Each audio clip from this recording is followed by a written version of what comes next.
Read Leviticus 20 and 13, man. It's an abomination. It's an abomination unto God. It's a lie. You want to know what's a lie? What we've been taught today in America. That's a lie. Read Leviticus 20 and 13, man. We're going to be here, and guess what? We ain't going no goddamn where, man.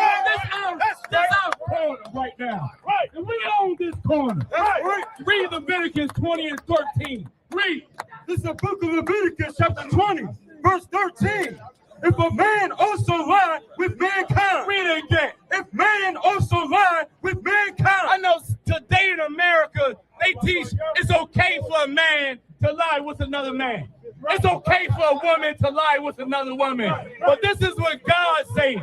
If a man lied with mankind, read. As he lied with a woman. As what? He lied with a woman. Why is he saying as he lies with a woman? Why? Because a man was created to lie with a woman. A woman was created to lie with a man. So where's we getting this LGBTQ from? It comes from the devil, man. It's a lie. It is not of God. You got it. Hey, man, listen. You heard when your page said there is no God. There ain't no God, but what? When you live a homosexual lifestyle, what does God reward you with for living that lifestyle? Right. You big dummy. AIDS. Give me Romans 1 and 25.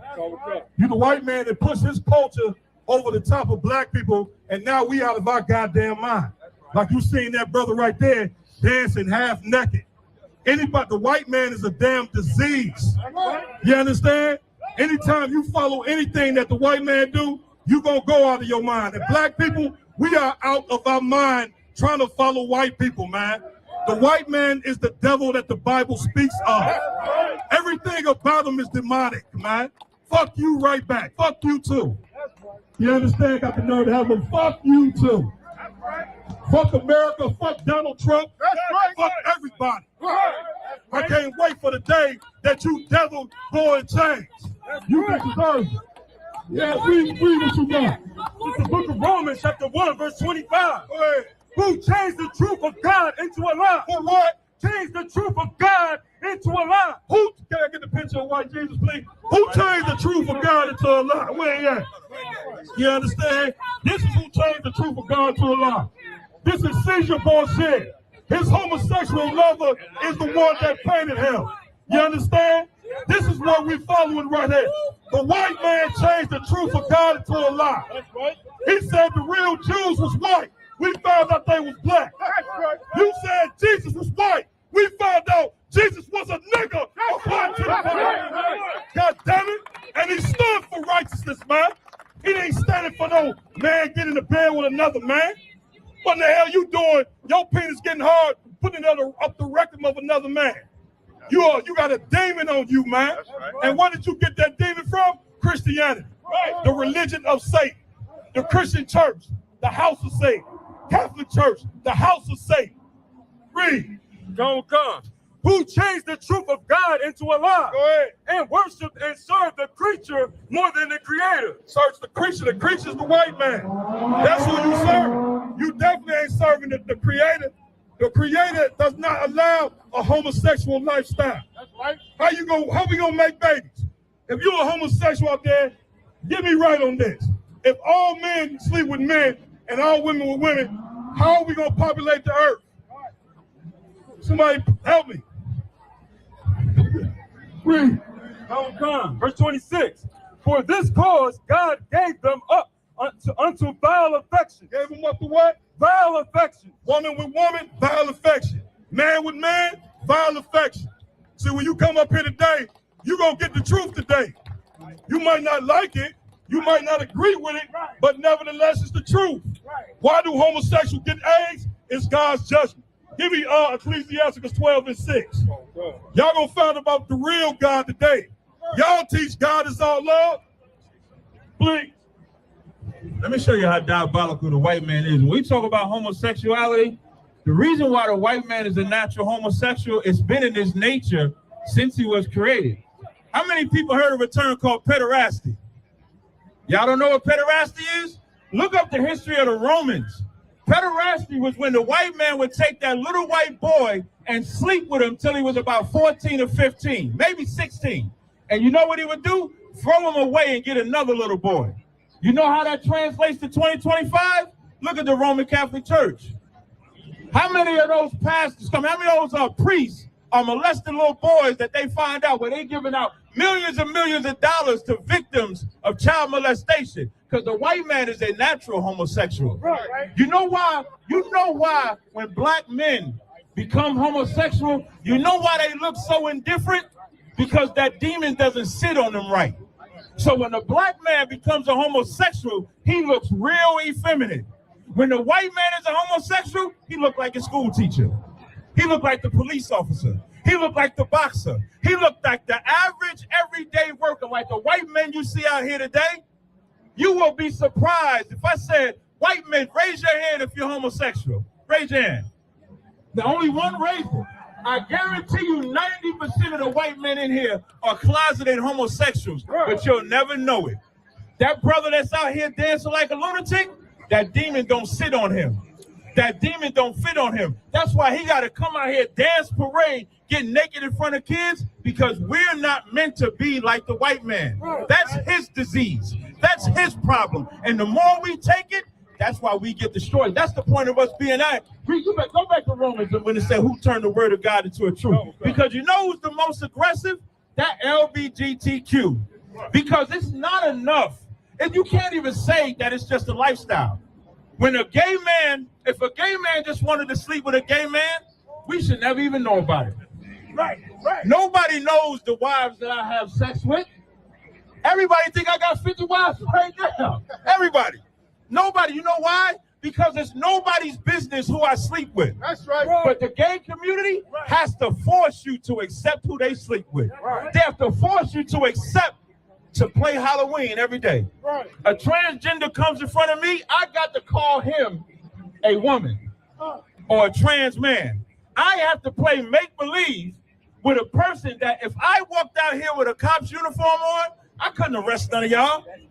But I would tell y'all, but I'm a police officer. I believe that I'm a police officer. So let me arrest you. You wouldn't let me. But a gay man that comes out here dressed like a woman, I have to accept him, or you'll lose your job. Right. You'll lose your service. You'll lose whatever fame that you have will go away the minute you speak against the white man's homosexuality. That is not a black man. There's no black organization that's actively pushing to be homosexual. And you know where all of that stems from? From my community? Child molestation. Right. If you support strippers, you support child molestation. That's right. You go into that strip club, those are women that have been molested. Those are women that have been runaways, and now some pimp came and seduced them to sell their body, and they become lesbians and whores, and just like, that's America. America has no morality. Hold on, it's like, read that first. This is the book of Romans, chapter 1, verse 25. Who changed the truth of God into a lie? That's why we got to come out here. Because the white man is the devil that the Bible speaks of. And I know when we say that, y'all think of some guy with a pitchfork, some guy that's in hell, like burning you in a pot or something like that. But the word devil just means deceiver. Right. Who has lied more than the white man? That's right. Y'all tell me. The white man said he discovered America. How? When the Native Indians was here. The Taino Indians was here. Right. The Mexicans was here. Right. Long before they was here. The white man said, this is Jesus Christ. Right. Y'all take a good look at this image. Y'all, how many in here believe in God? No matter what. Just raise your hand. Ain't nobody gonna attack y'all. Don't be afraid. The white girl believes in God. You believe this is Jesus? Yeah, do you believe that this is Jesus Christ? You do, right? But this is a lie. Right. This is a white man by the name of Caesar Borgia. Right. And you know what he used to do? Have sex with his sister. Have sex with Leonardo da Vinci that painted this image of Jesus Christ. That's how disgusting the white man is. Right. Just think about this for a second. The white man wants y'all to believe that this is Jesus. You got to pray to this image. But the image that they made of the greatest man that ever lived is an image of a man that was a homosexual and was into incest. And was a murderer. That's your Jesus. And in the name of this Jesus, he enslaved blacks, Hispanics, and Native Indians. And you wonder why we call the white man the devil. I am amazed in 2025 how black people, Hispanic people can still trust the white man. Right. Y'all tell me, what you holding? Give me Revelations 18:4.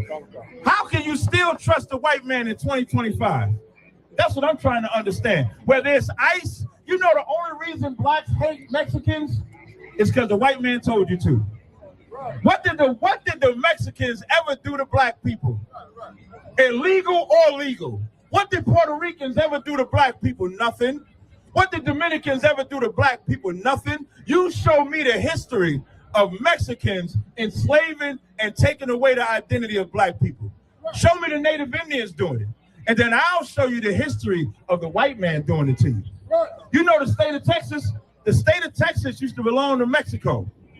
And when the slavery was being abolished, the Mexican in the early 1800s, the president of Mexico would not allow slavery in Texas. That's why you have the Alamo. The Alamo was the Mexicans fighting for black people. But they won't teach you that in history. They'll teach you that the Mexicans just hate black people. No, the white man hates black people. Because if the white man really loved black people, when the Mexican governor said we abolishing slavery, they would have left Texas to Mexico. They only took Texas from Mexico because the Mexicans didn't want black people to be enslaved. Let that sizzle in your spirit. Read Revelation 18:4. This is the book of Revelation, chapter 18, verse 4.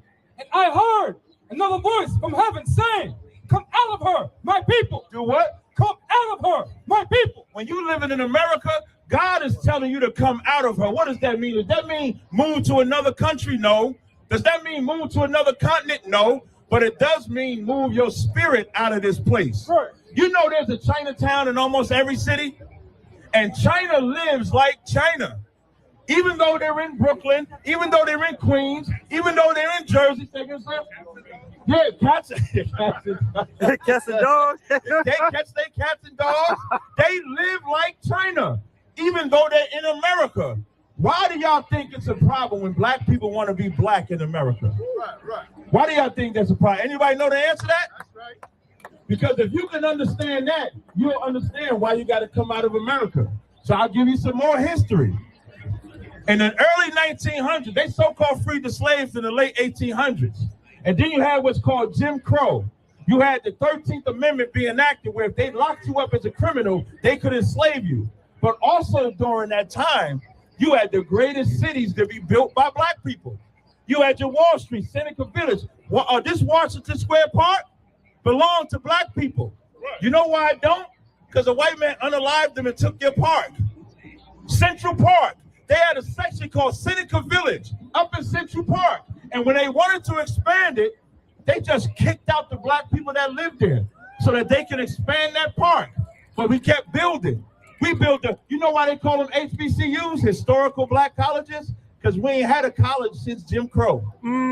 So how could we build the cities, the hospitals, the banks, the airstrips? How could we build them during Jim Crow? How could we build them during segregation, but we can't do it now? Right. You know why?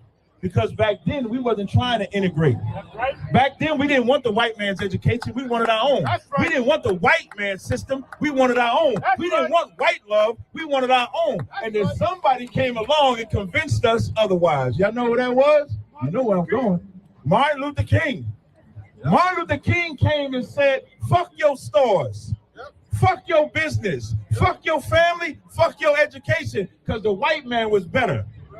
That's what he said. And he said, I feel like I'm leading my people into a burning house. Last time I checked, you don't go into a burning house to live. You go into a burning house to die. So at best, if Martin Luther King says he's leading us into a burning house, shouldn't at best we say, before we go into the house, let's put the fire out? Or let's not go into the house at all? Thank you, sister. I appreciate it.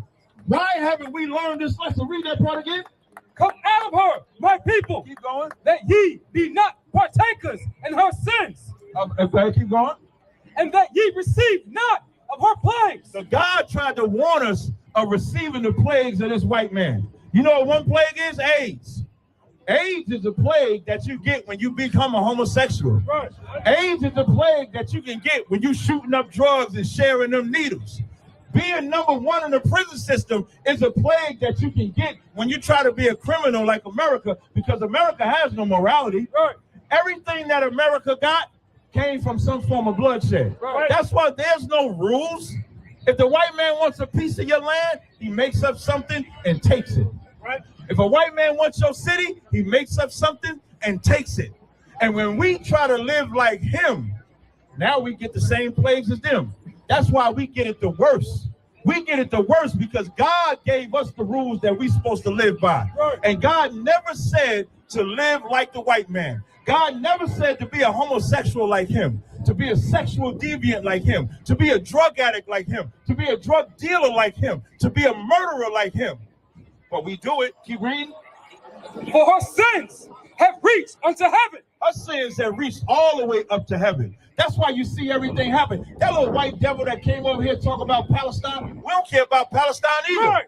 We don't care about Palestine or the Israelis. But the reason why that's a concern, the reason why y'all looking at Trump, the reason why y'all looking at Russia, because y'all see the third world war coming. Right.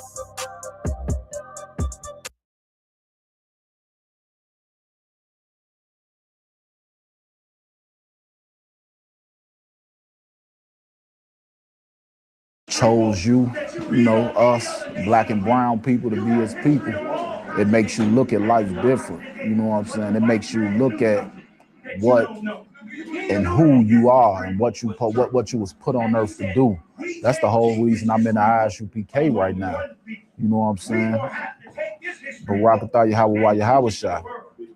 And of course, and if Christ chose me to be his chosen people, then I gotta ask myself a question. Why am I in the world hating my brother? You know what I'm saying? When the scripture says Zephaniah 2:1 say gather yourselves together. And another thing is, why was I, if you know me and know my personal walk in the world, then I live a whole totally different life than what I'm doing now. So Black history to me is everything. I'm doing what I'm doing now just to show the Lord that, look, I'm sorry for what I did in the past. You know what I'm saying? I repent from that and I don't do that no more. And now I'm just hoping that he look at me in my life and choose to overlook what I've done in the past and say, okay, this brother put me in work and helping to raise up schools and raise up his people. You know what I'm saying? You read the book of the Maccabees brothers, and these brothers refused to sin. They refused to eat that pork. You know what I'm saying? That give you a spirit of warriorship. You know what I'm saying? I always had that spirit, but I was using it towards something else. You know what I'm saying? I was using it against my brothers and my sisters. You know what I'm saying? And you read certain things in the Bible, like when Eleazar, he ran towards an elephant and killed the elephant, but it had the Persians that was up on top. You know what I'm saying? And he killed himself. You looking like, damn. You know what I'm saying? Like the spirits that the Most High put on us. I could understand how now that when you look at Black and brown people in the world, how they are the way they are, is because they got that spirit of warfare, but they don't have the knowledge of the Lord. So when you take the knowledge of the Lord with that spirit of warfare and you use it towards what you want, towards what the Most High asked you to use it for, then man, we can be unstoppable. You know what I'm saying? You can see the ISUPK, we growing and growing every day. You know what I'm saying? You see brothers getting raised up to troopers and officers every day. That means the Lord really with this place. You know what I'm saying? Satan tried to destroy this place a couple times. You know what I'm saying? Since 1969, the ISUPK been here, been standing strong under command of General Yohana. And so I'm just happy to be a soldier in the Lord's army. You know what I'm saying? Black history in the Bible is, you know what I'm saying, everything to me, because the Most High could have done away with us and and chose not, you know what I'm saying, not to be with us for us sinning. And now that I got a chance to help build the Lord's army and become something and someone and show my kids, you know what I'm saying, teach them something different. Man, I can't, you know what I'm saying, I can't ask for nothing more than that. You know, I'd be ungrateful to ask to be something, you know what I'm saying? So I know I ain't got the most money. I ain't in the best position in life right now here in America. But like the scriptures say, even though you are poor, you are rich because of who you are, because of what blood runs through you. You know what I'm saying? So I'm grateful, you know, very grateful. And me personally, I had a step outside of the truth. Why I even was caught with a handgun and did some time in jail. You know, went through there and taught as well. You know what I'm saying? So the truth is everything to me. You know, anywhere I go, I understand that when I got that oil poured on me, you know what I'm saying? Like when I went to jail, I'm like, man, I'm still a priest. I still gotta raise this yard up out here. And you know what I'm saying? That made me feel better with myself. You know what I'm saying? And man, just being a part of this priesthood, you know what I'm saying? This priesthood, this army, you know what I'm saying? What we building right here on earth, because you know this is what heaven would be anyway, right here on earth. So we building our army right here, the Lord's army, and we just, you know what I'm saying? I'm just happy and grateful that the Lord has chosen me, you know what I'm saying, to be one of the people who, you know, help do this. Scriptures say that, you know, the work is plenty, you know what I'm saying, but it's not many workers. I'm, you know, paraphrasing or whatever. I'm just glad to be one of the workers.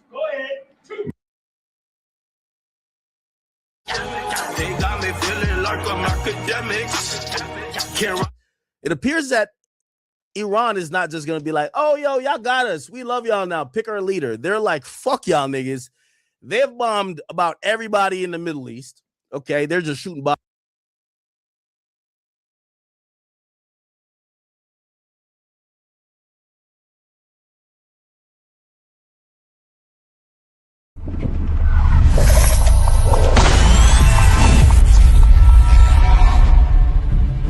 A black Marine or a black whatever in the white man's military, that make them want to kill you more. Mm-hmm. Like when they see the uniform on you, they get an extra disdain for you. You know what I'm saying? Because they don't understand why in the hell do you want to fight for them? Cared enough about your trials and tribulations, the things that you suffered through, and how to get out of that. That's your history. You don't need a white man to have no remembrances for it. Yeah, America.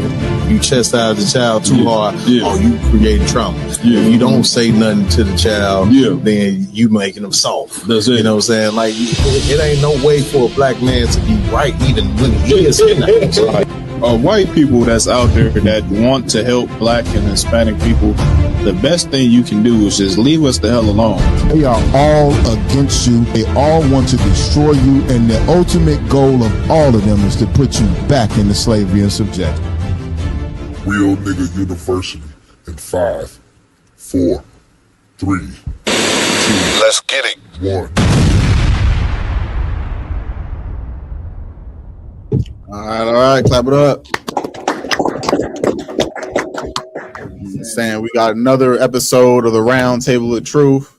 As always, every Friday, you understand, under Community and Jenna and Hannah. So what we're going to do is, as always, we're going to run it down the chain on why we're even able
wicked thing that exists.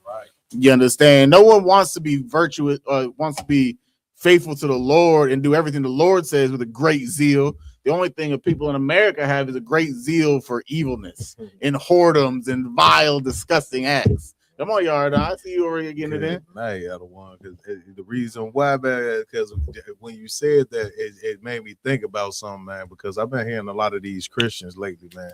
And it's a disgusting thing when you Christians constantly try to push the issues that y'all push. Y'all want, you know what I'm saying, Jesus to be the most high so bad, just so you can not feel guilty about the filthy sins that you commit on this earth. And you know what I'm saying, and how you live your life. And another thing out of one that they push nowadays, and they've been doing this for the longest, so I shouldn't even say nowadays, but they push the narrative that you being saved, you know what I'm saying, and following the law, like you're saying, following what God wants us to do. They say it like it's a negative thing for you to try to try to do that. For you to try to follow the law, statutes, and commandments of the Most High, they make that into an evil thing. Right. You say it so heavy. It's like we've been in America being oppressed by the so-called white man for 400 plus years. But you turn around, you go to the Christian church, and people, when they talk about serving the Lord and following all of his laws, they look at that as oppression. Right. Like, because the Lord told us don't eat this for your health, that's oppression. Because the Lord said don't put your rod into another man's behind so you don't get HIV, that's oppression. Right. You understand? So you can't chop off your genitals and put new ones on, that's oppression. You understand? That's the disgustingness of this world. Damn right. And that's the Christian church. That's what they feed. And the so-called white man's agenda is to make us think serving the Lord is a form of oppression. Oh, you understand? That free will movement nonsense that they always say. Right. You understand? It's my life. It's my truth. All that nonsense they like to tell us. You understand? That makes us look at the Lord as an enemy. Right. You understand? When they hear, oh, I can't eat shrimp, crab, pork, or lobster. You know, I can't kiss my brother or sister in the mouth at this point. You understand? I can't go. What else they do? I can't go be a thief. I can't be in there in SA children's with the Epsteins. Right. You understand? I can't go do none of that. That right there means I'm oppressed. Yeah, that's the evilness of this world. The Lord's laws and how to be a better person, it makes you oppressed. You understand? So what I do, go ahead, Ramon. I was just gonna say, I told Cap, I know Cap put a stat up earlier, and I said this about I actually said it about Christianity and America, how they want you to love everybody and love your neighbor, but they, you know, of course we're gonna talk about this later, but they go over and bomb every single thing possible. You know what I'm saying? And they accept some of the most vile things, but they want you to, you know, love your neighbor, you know, and they don't. It just show you that Christianity shows you how America utilizes the Christianity for its wickedness and how it uses us to keep us subservient to America. You know what I'm saying? Instead of us being having the Most High as our father, a lot of our people, they take America as their father. That Christianity teaches them that America is your daddy. That's why I say in God we love and God we trust. All of that stuff is to bond Christianity with the white man. You know what I'm saying? So it's just heavy that you bring it out. There's a lot of stories that's going to even dive even more into that we're doing today. So yeah, and if America and look at our communities, right? You see how we're prominent in gun violence, as you know. You understand, because of the oppression and all the evilness the white man is flooded into our neighborhoods, the crack cocaine, the guns. You understand, the tearing fathers of the black homes, and now we just dogs upon each other. You understand, but at the same time, we're all flooding the church. You understand? It was from the 1980s. It was $420 billion. That was like a decade ago. You understand? That number has definitely risen. You understand? But that same Christian church tells us turn the other cheek, love our neighbor, forgive our brothers, and all that. But where is it? Where's the forgiveness? Where is the turning with the so-called turning the other cheek? You understand? They say it all the time. They say it. They say they faithful and they love it. But at the same time, we shooting each other, serving each other drugs. You understand? Murdering each other's loved ones and everything like that. And I'm not just saying that about us. That's just the earth. That's America in a whole. And that's the hypocrisy of this place. They say one thing, but make sure that they propagate one thing, but everyone on the earth is doing the exact opposites.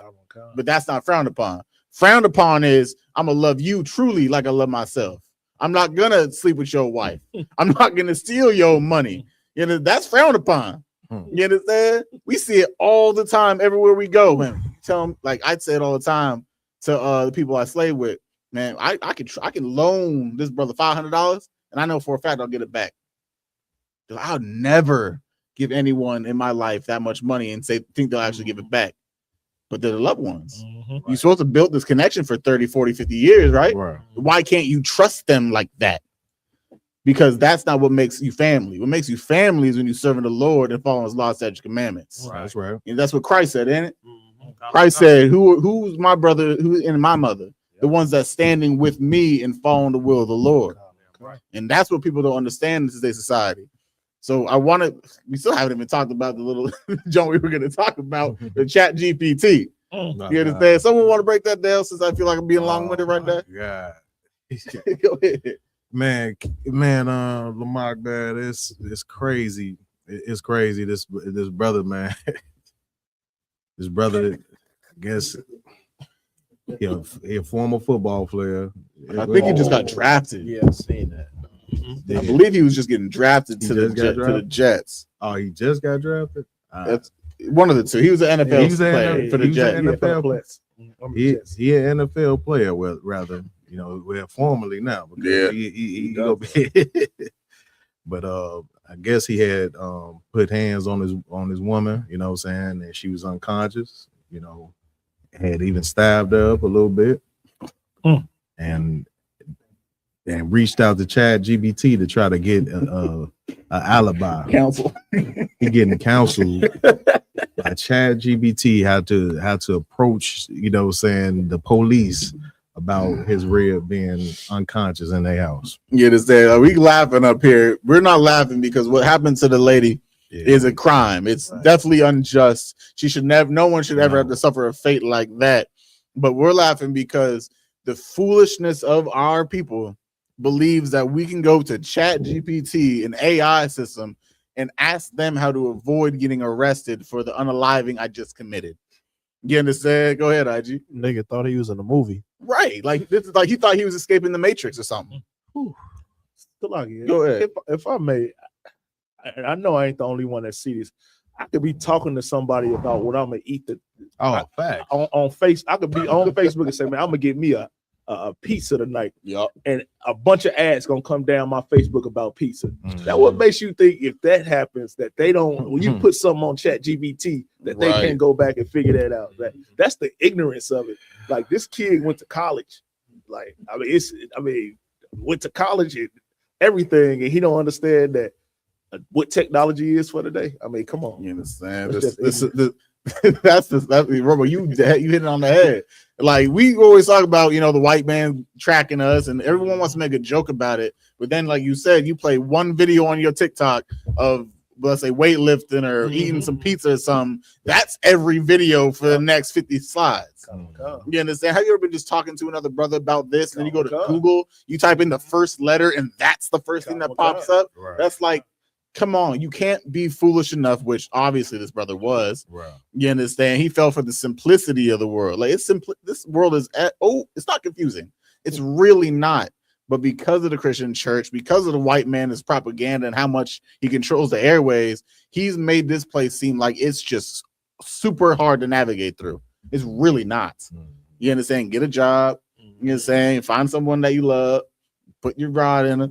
Make some kids. Be happy. Follow the Lord. That's ABC 1, 2, 3. You understand? But the Lord makes it. He jumps from A to Q to B to L and M, and that's why he has the LGBTQ community, like conglomerates of random letters, because he's a random guy. But this brother, it's sad. Yeah, that he underlined. I believe it was a white girl. It looked like she might be Latina. Looked like she might be Latina. She might be a sister. Gabriella. Probably. With that name, she definitely a sister.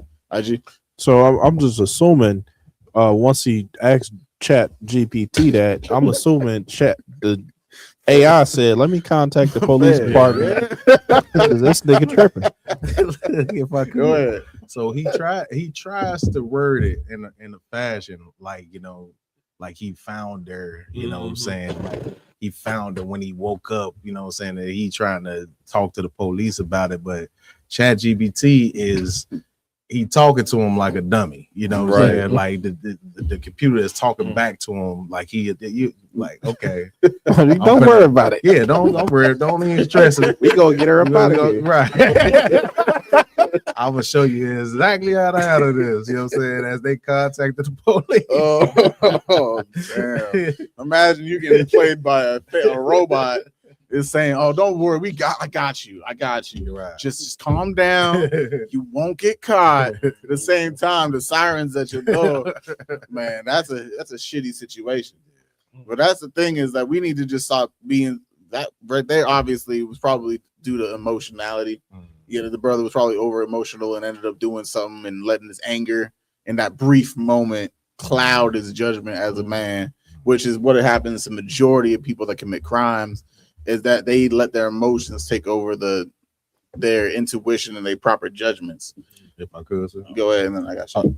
You go ahead. No, I was just gonna say, and even that act itself is not predominantly in the black neighborhood. That's what white men do when they get mad at their wives. They go and unalive them, unalive the kids, and then take themselves out even sometimes. So just us taking on that spirit of the white man, this is something that becomes prominent now with black men who marry white women or outside their race or anything like that, or even have money. They gain that same mentality that the white man has, and then you can see it in incidents like this that the white man's spirit is inside of him because of the fame and the money and everything that he's gathered in his time being in football.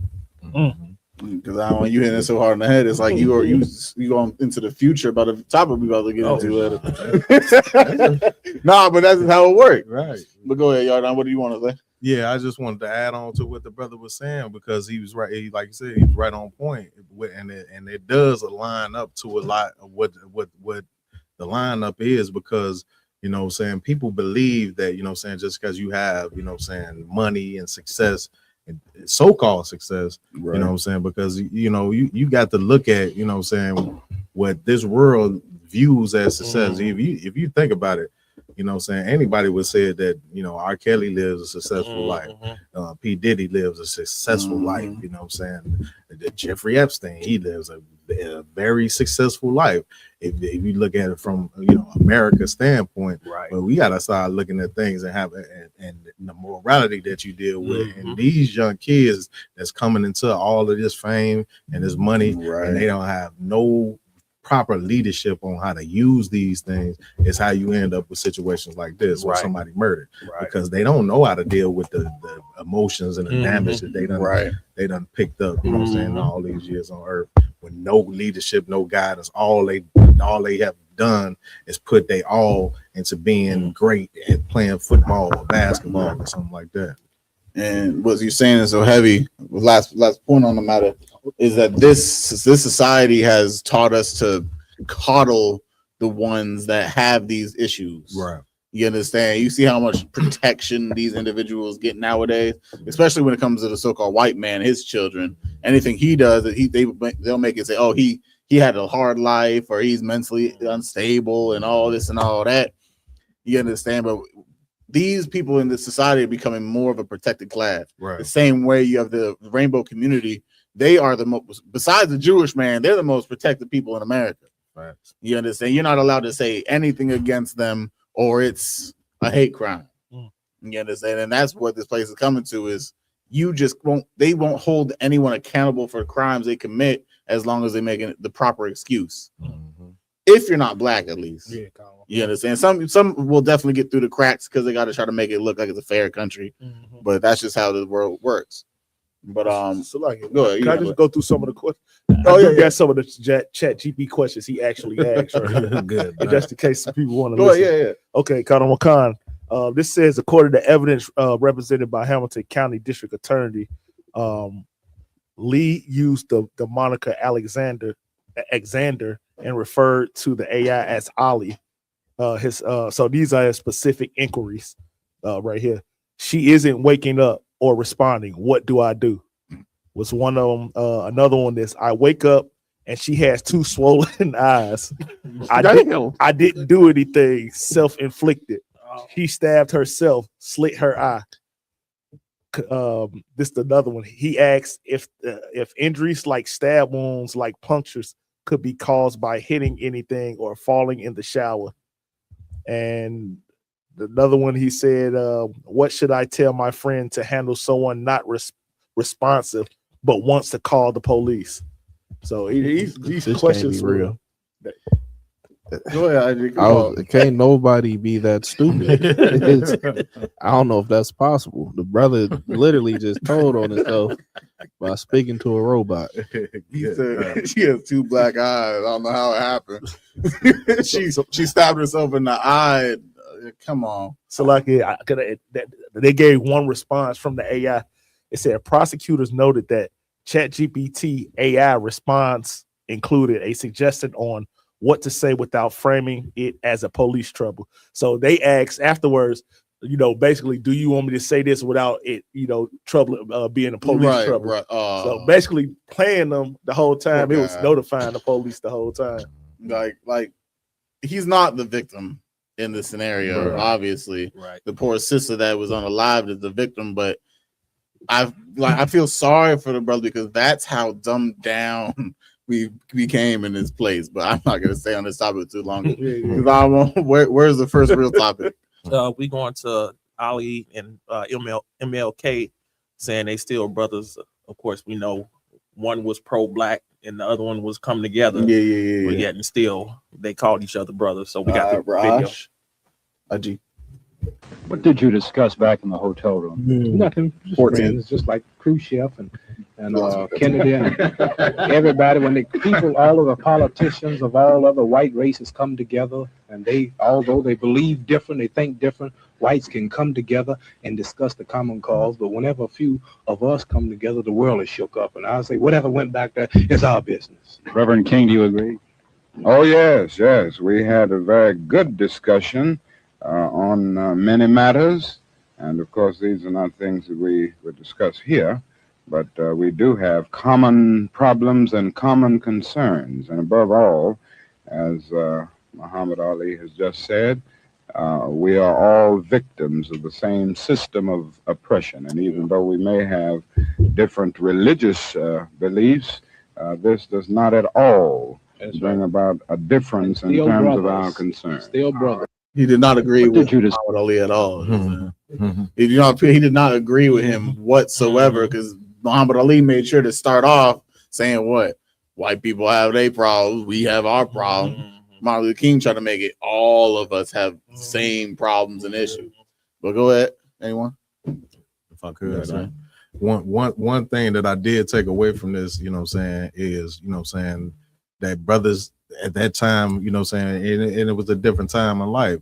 But in this time, they still understood the oppression, to a certain degree. That the black people does need to come together at some point or another.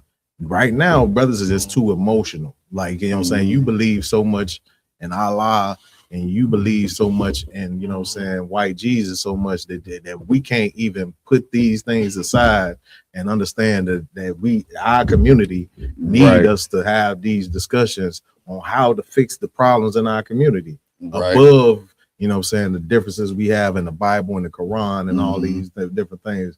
And that's what what anybody should take away from even these brothers right here, even though we know this was probably it for them. But if we can learn from that and just sit down at the table and not get all in your emotions all the time and just try to do something for the community, then we can probably accomplish some things in our community. Right.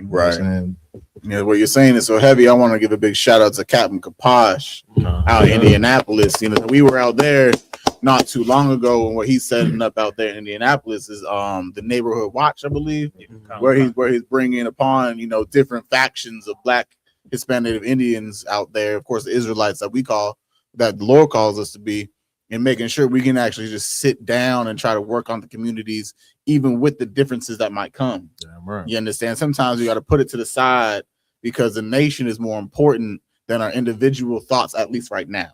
In time and seeing the community grows, they'll start to see which one of the organizations or whatever the case may be is following in the right way, like the right path.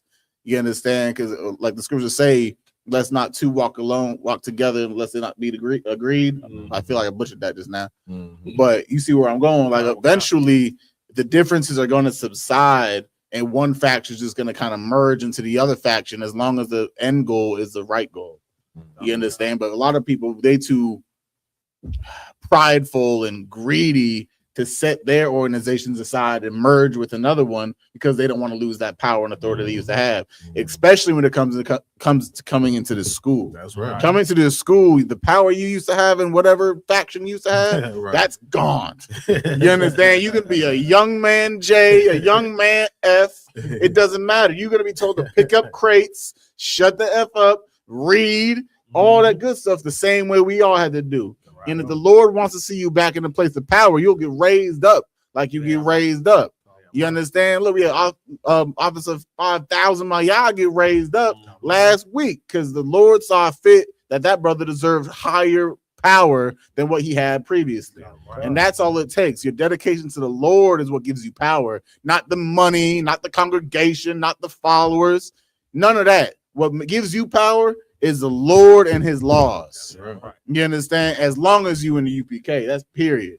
Go ahead. If I may, just to piggyback off what you're saying, and that's why the ISUPK under Commander Junior Hanna, we don't affiliate with nobody else, because when you affiliate yourself with other people, then you're allowing them their ideas to be joined with what God told us not to do or told us to do. And the one thing about the ISUPK since 1969, we've been following the Bible to the T. We haven't branched off to do the lustful things that we've wanted to do, but we do have other groups that has done that. The Christian church has done it. You see, the Muslim mosque and Islam has done it. The only people that we know on this earth, that I know on this earth, that stayed true is the ISUPK under Commander Junior Hanna. Right. You know, so get a brother a hand. Anything else on this one? IG? If I could, sir. I couldn't even focus on the topic of the conversation due to his voice. It's like he tried to hypnotize you with that church voice. Oh my God, it's terrible. Some Christianity just got some terrible witchcraft on top of it. What you say is so crazy. Like that's how all pastors talk now. You know, they want to deepen their voice and like kind of sing their words and make it seem like it's a melody of some sorts.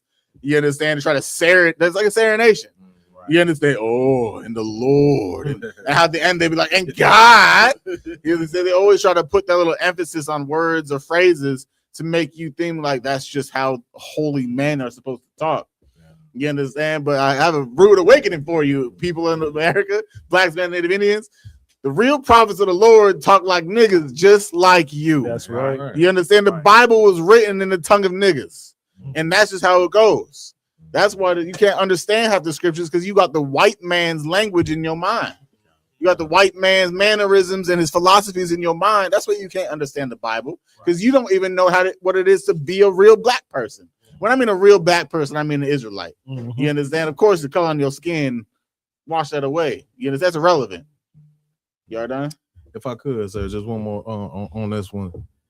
Because you know what I'm saying, when it comes down to stuff like that, this is the reason why, you know what I'm saying, like people don't understand. Like when you come in contact with the ISUPK, you know what I'm saying, you're a black, Hispanic, Native Indian.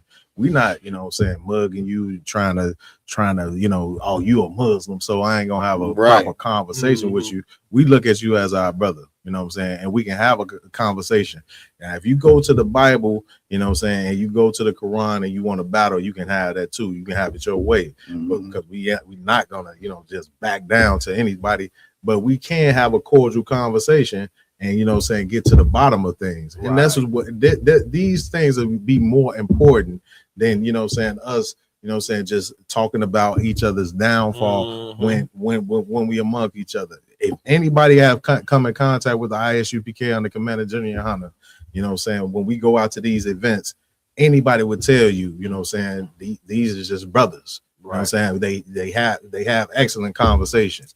You know what I'm saying? It's not all about just beating another person down. But when it comes down to the truth, you have to be willing to accept the truth for what it is. You know what I'm saying? The truth ain't gonna always sound good to you, and you know what I'm saying, and be pleasant to your ears like Martin Luther King singing to you. You know what I'm saying? That's the one thing. You right, Yardon. One thing is like the same, like Captain on Quad, and of course all the brothers in school always say, the truth is like a medicine.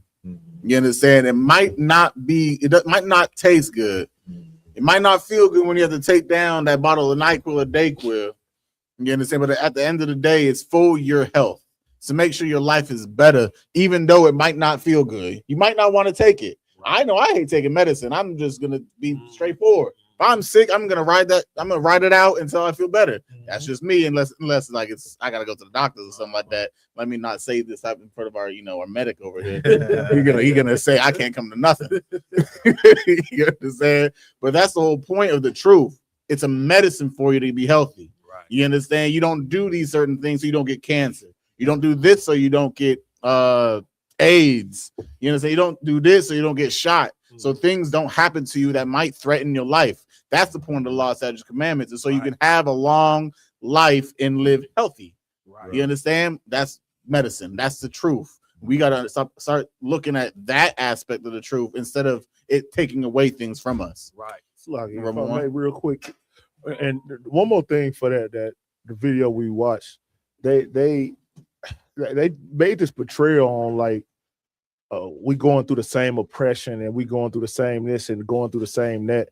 But both of their religions involves another race of people basically being over them. Right. So they really, you really being a hypocrite to what you're really preaching. You're preaching that, I'm in oppression and we going through the same struggles, but here you go with Christianity that allows the white man to be your daddy.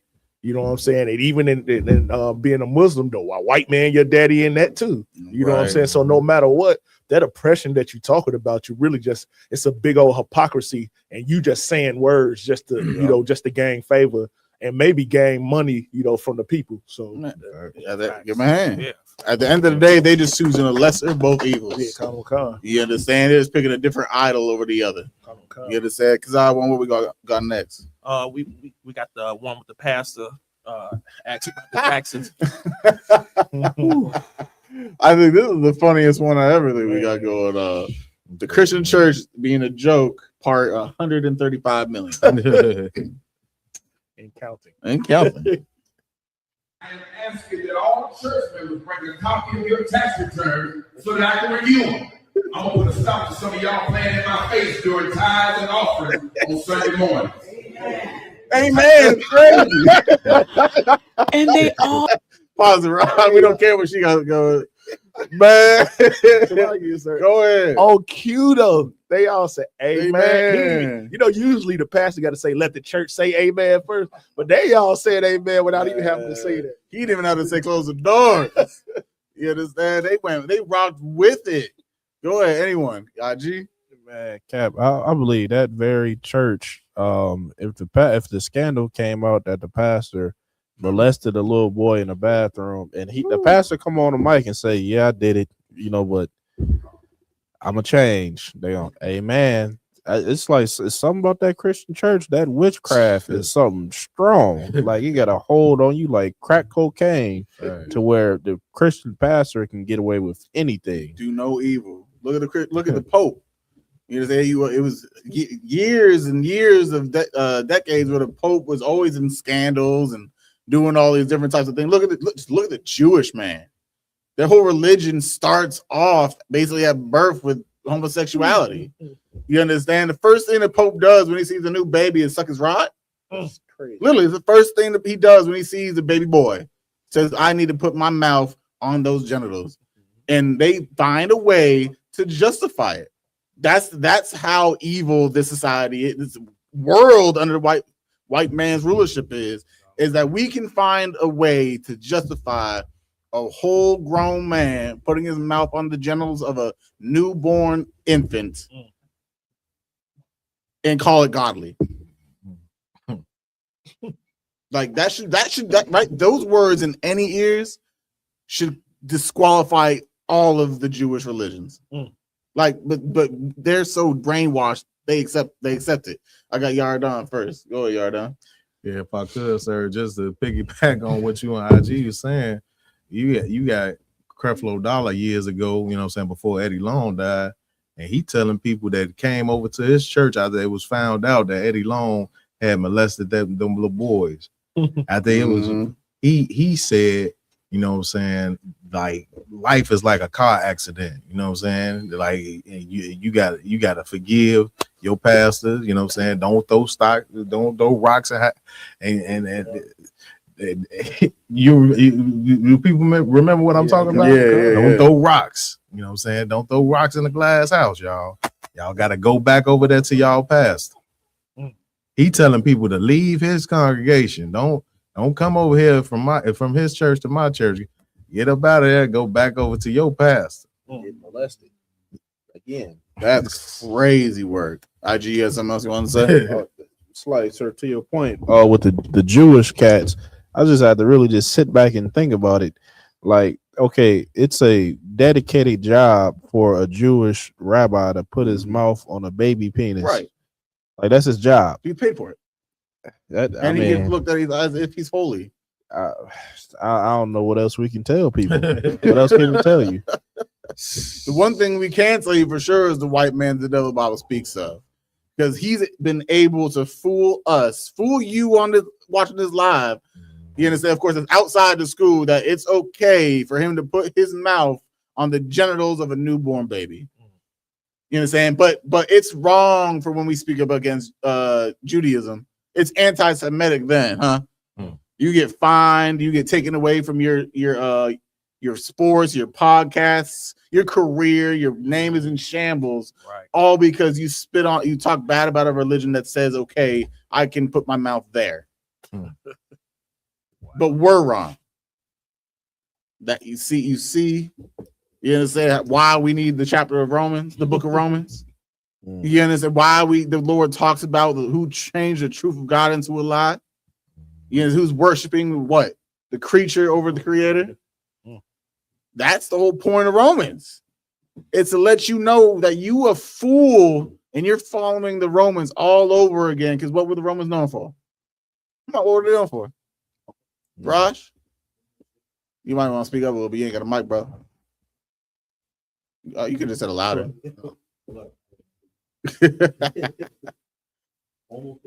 Homosexuality. They were known for the whole LGBTQ movement. Movies like Spartacus and all that. You understand? It wasn't just that. They were way more vile in real life than they were portrayed on the movies. You understand? But everybody, black people, we don't read books. We don't study real history. What do? We base the truth off of what we see on the TV. And I know that because that's what I used to do when I was young.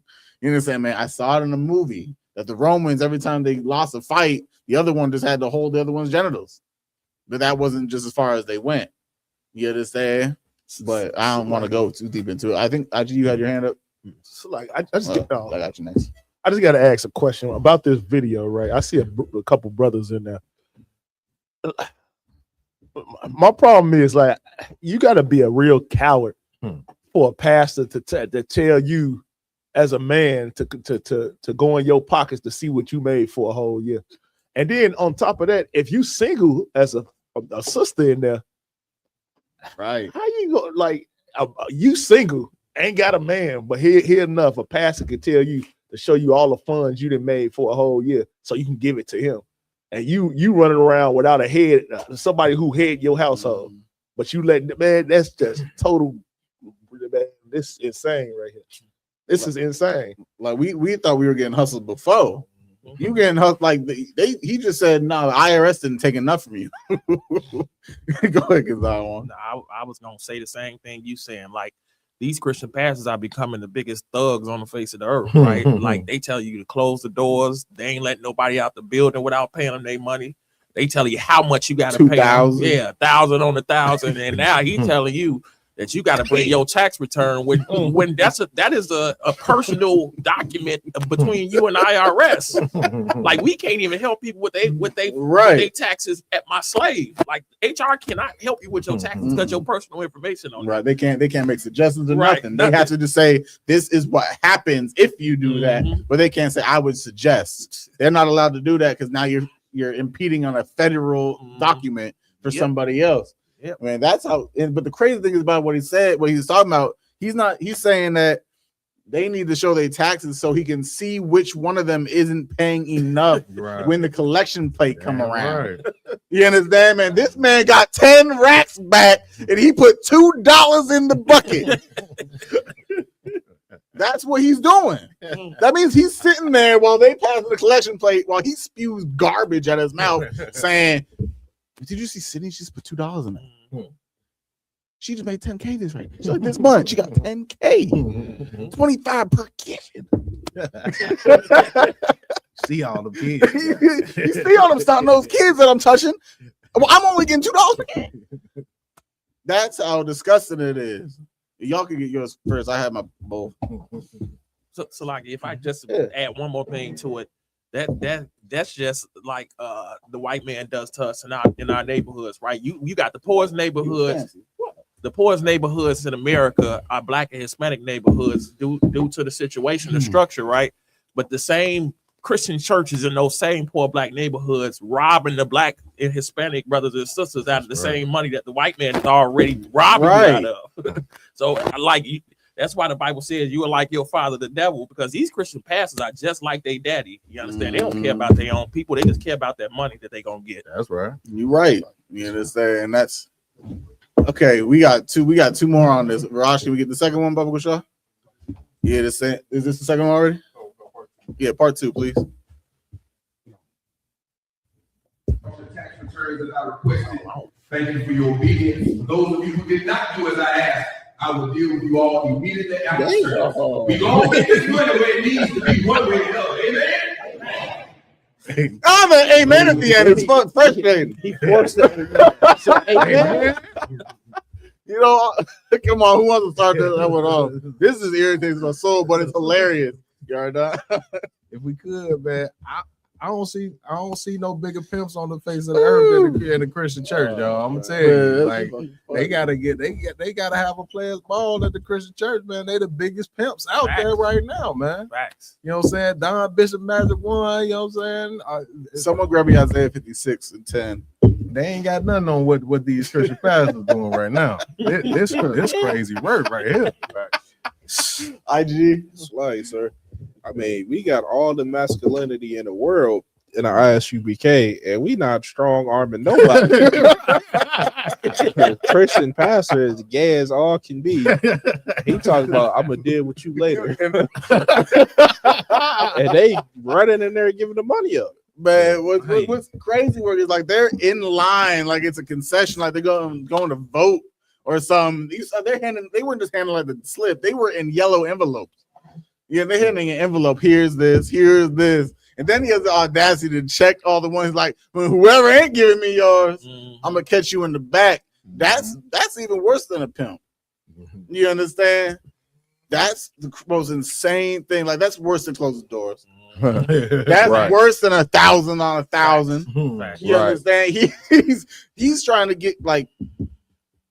You got to think like the saving grace for all lower class, which is majority of Blacks, Hispanics, and Native Indians, is tax season. Why? Because that's the only time where we can feel a little bit less oppressed. Right. You understand? If you get the taxes back, of course. You understand? That's a saving grace for majority of us. I already know it. You know how hard it would be just for us to be. Well, of course it wouldn't be hard because the school was so beautiful. But we got Passover and all these other things, bills, life. You understand that happened. Passover demon is real. And I know a lot of brothers in the school are facing that Passover demon because the Lord Satan is going to do everything in his power to make sure you cannot go. Right. And what's the one thing that makes sure you can't go besides the brotherhood is them funds that we get from the IRS. If we get them, of course. Right. You understand? But those taxes are a saving grace for families, for single mothers, and all these different types of brothers out there in the world breaking their backs for the white society. Like that extra little 1,000, 2,000, 3,000 is another lifeline. You understand it? And obviously, the white man's so evil. He takes taxes all year out of every one of our checks, and we don't even technically see all of it. Right. You understand? Me personally, they're taking $600 a check. You understand? Yeah, I'm basically paying half of my income just to taxes. I might have filed wrong or something. You understand? But at the end of the day, taxes are just a saving grace from the white man's stolen money that has the audacity to pay you less than what he took. Well, if it's supposed to be a tax return, shouldn't I get the entire thing? Right. Imagine your taxes are being taxed. You get taxed on life savings. You get taxed on everything, and that's the white man's greed. Right. And because the white man's greed is so disgusting, the Christian pastors in the same spirit of the white man are doing the same damn thing. He's taxing your taxes. That's crazy. That was tax. You understand? Who's got the scripture for me? Isaiah 56, I believe, is 10 the one I want. 10. Yeah. All right. Tax. Donald Khan, Isaiah chapter 56, verse 10. His watchmen are blind. They are all ignorant. They are all dumb dogs. Are what? All dumb dogs. You understand? It's saying our watchmen. Our watchmen are the ones that are supposed to be protecting the people from upcoming threats. Right. You understand? What's an upcoming threat, IG? You said what's an upcoming threat? Yeah. You mean that's on globally? World War III. Yeah. I had to be specifically so free my mind. Free my mind. World War III is at the horizon, but guess what they're not warning us about? They're not warning us about the World War coming up. Right. You understand? You gotta look at black people right now. They're comfortable still. You understand? Oh, so comfortable in their houses and eating their ramen noodles and going to Outback Steakhouse and getting everything beautiful in the world, but they're not paying attention to what's going on. Why? Because the watchmen that they've entrusted with their lives are what? They are all dumb dogs. They're dumb dogs. You understand? That pastor right there, a dumb dog. What was the name of the pastor that said 1,000 on 1,000? Anyone remember? What was his name? Or close the doors. Not Eddie Long. Marvin Winans. Yeah. Yeah. He's a dumb dog. You understand why? Because they're not going to make sure that people know that they're in danger. Right. They're going to make sure that they have all the resources in the world for when they see it. When this comes to them being dumb dogs, it's not saying they're dumb entirely. They're dumb dogs because they don't know how to fight back against the oppression at hand. Right. They're smart enough to extort you. They're extorting enough to get your taxes, your tithes. They're smart in that aspect, but they're not smart enough to make sure that you survive because they don't care. Right. And keep going.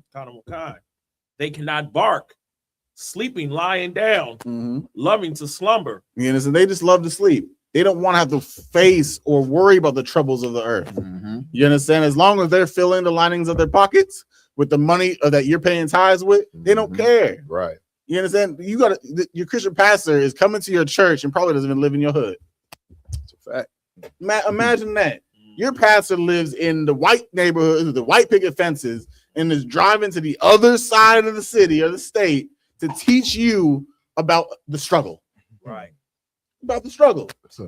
Crocodile Dundee shoes. You understand? His nice suit and tie, his Rolls Royce, and his wife with a $50,000 wedding ring on her finger. And he's going to come to the south side and west sides of all ghettos and talk to you about the struggle that it takes to serve God.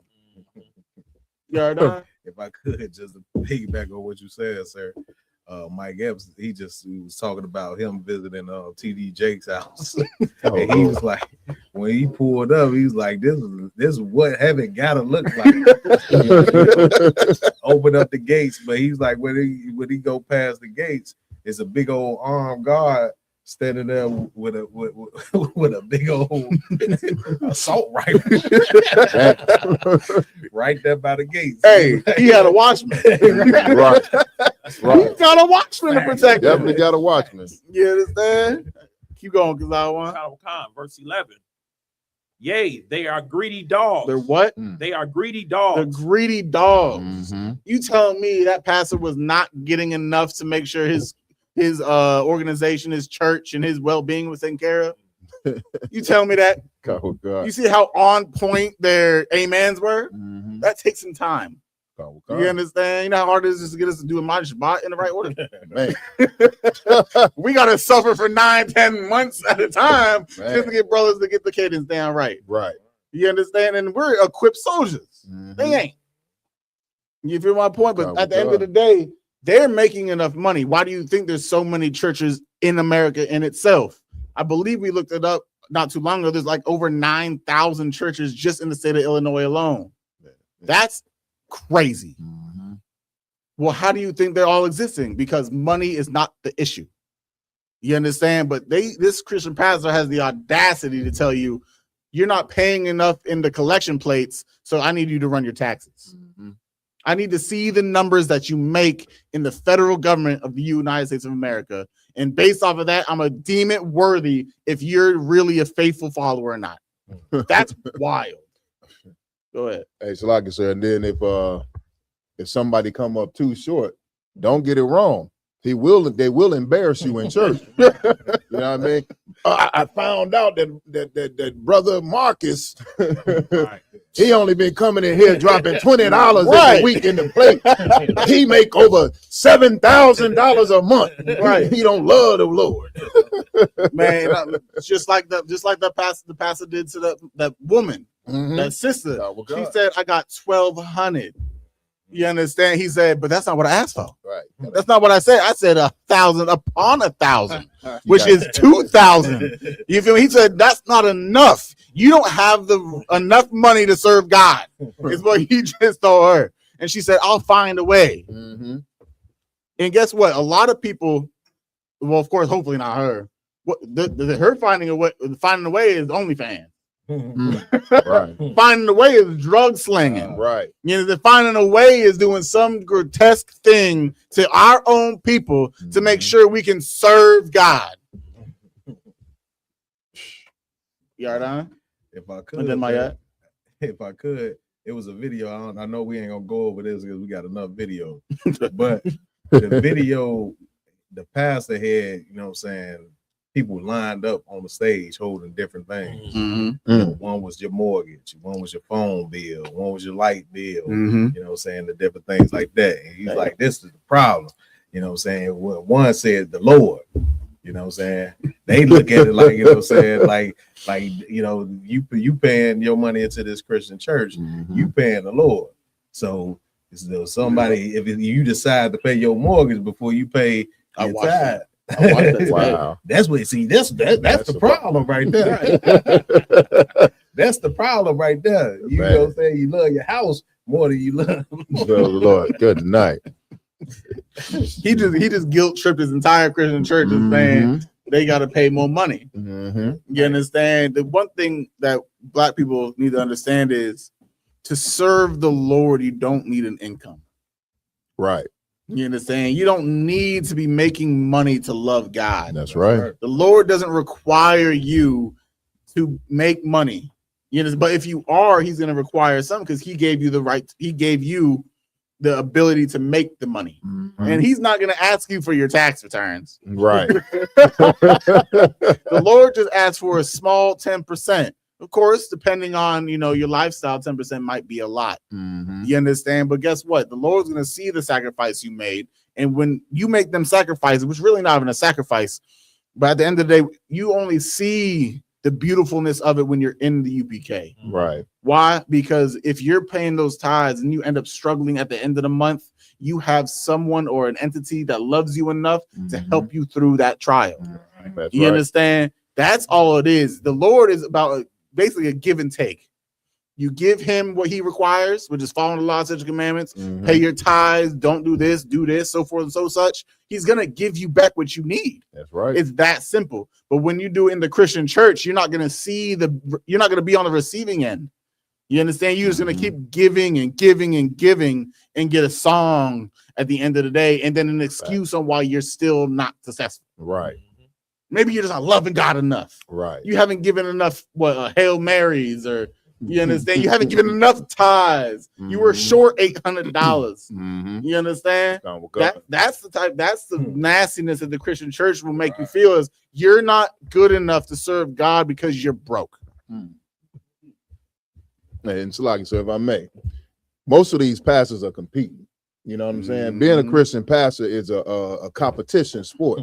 You know what I'm saying? So they see the Creflo Dollars, the TD Jakes. You know what I'm saying? The such and preacher such and such out here making mega millions and having them mega churches, and they all want to inspire to that. A lot of these cats grew up hearing about, you know what I'm saying, seeing the pastor drive the Cadillac, had a nice house, had a nice suits, and hearing about people's grandmothers spending their life savings. You know what I mean? So if they can get you to line up and show your taxes, show me your mortgage, show me your light bill, you know what I'm saying? They hoping to get the congregation where the grandmother will not pay her mortgage, where the grandmother let her miss out on meals and just suffer silently while she put all her money in the collection plate. You know what I mean? So they got into the racket of being a pastor with high hopes and dreams, and when they fall short, you know what I mean? When they card notice due, when it's time for their mortgage to come up, that's when they start making all these demands on the congregations. So, like, if I can just piggyback off what he said, this reminds me of the movie Soul Food. Soul Food, the pastor came over every Sunday to eat. They gave him all this respect, but that house was in turmoil. Big Mama's house was finna go into foreclosure. The Christian, while you inviting him over and feeding him and catering and serving him, that same Christian pastor watched your whole family get destroyed and did nothing about it. Yeah, I'm right. Damn right. Facts. Man, and we're gonna keep loading on and discussing this of the Christian church real quick. We got one final video, Raj, if you could, Bubba Shah. There's so much to discuss. Sanity. They gave so much. I mean, why he loads that up, sir?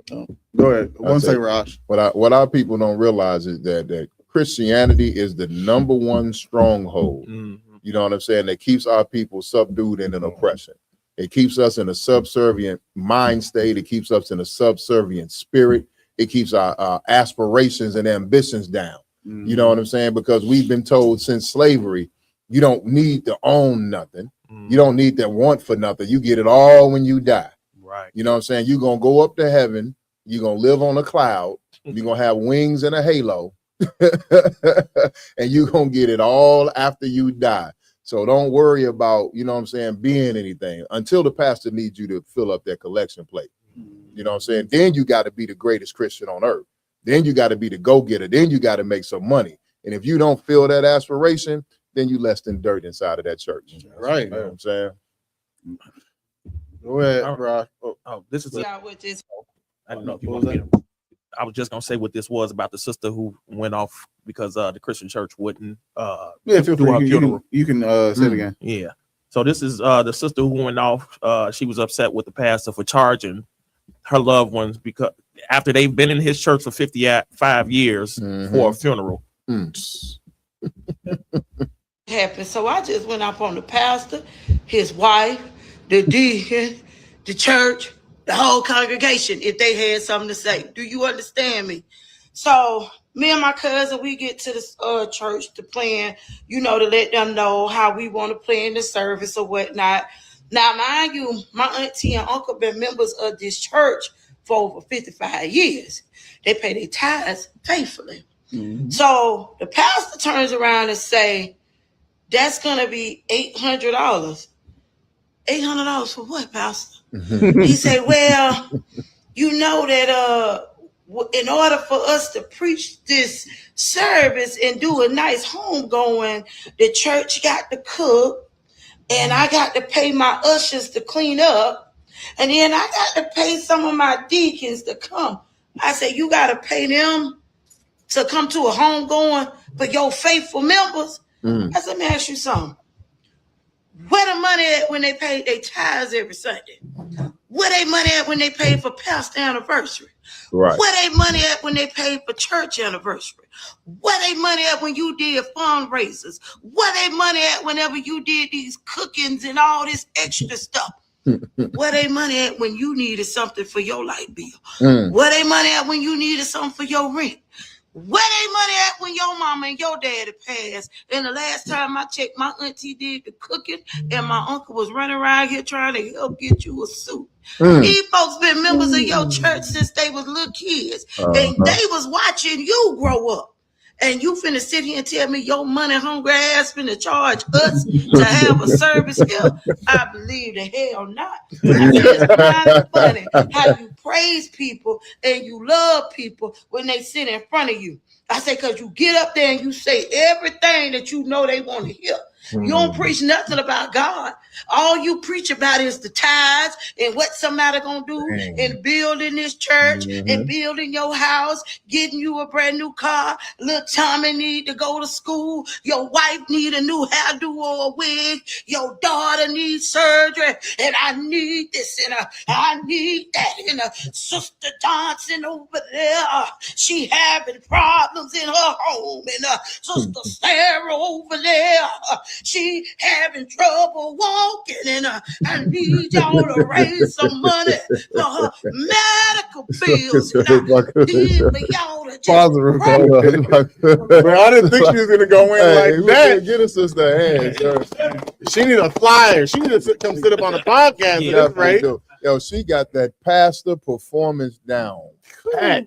You know what I'm saying? And this, that was awesome. That's it. And the thing about it is, you know what I'm saying? She's facing the harsh reality of Black people following the so-called white man's religion instead of actually learning what their culture is.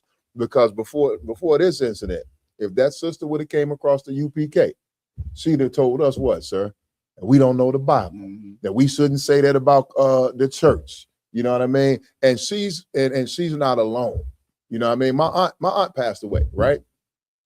They had the big funeral and everything. They up there telling how much they love her, and everybody in the church is agreeing and amen and nodding their heads. And then a year later, show you how the Lord worked. I just happened to end up at that location at that church for my job. And I'm like, damn, I'm having deja vu.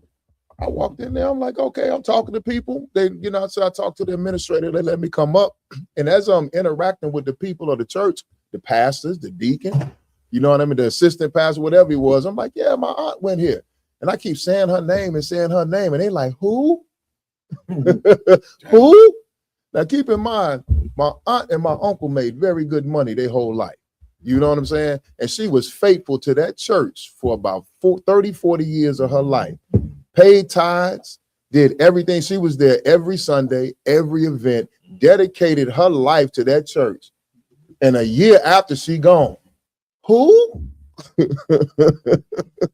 Come on, man. That's like it, sir. No, I'm just gonna piggyback on what you were saying, Priest. I ain't want to cut you off, but she was a number to them. Okay. They was a number, you know what I'm saying? They know brother and sister Blase Skippy coming through. That's gonna be, you know what I'm saying? Yeah, that's another $2,000 a month, right? Yep. $2,000 a month. Yep.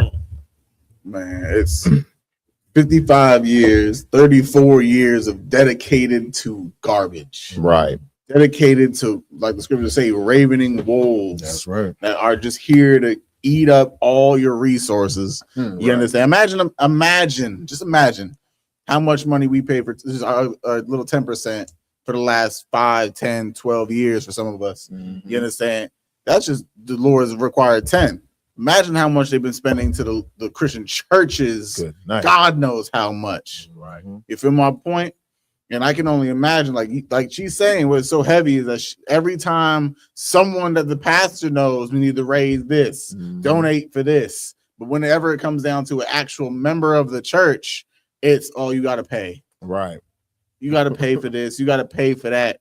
Like the sister's right. The sister said nothing wrong in when she was talking and complaining about it, because they taking all the money in the world, but where is it going? Right. $420 billion in 30 plus years and more. Like I said, that was just a number from a decade ago. You understand? Where in the communities are going? 420 billion. That can buy like a state or two. A state or two. I'm just saying. I could buy a lot of America. That's more than a budget of a third world country. Yeah, that is a third world country. Right. That's a lot.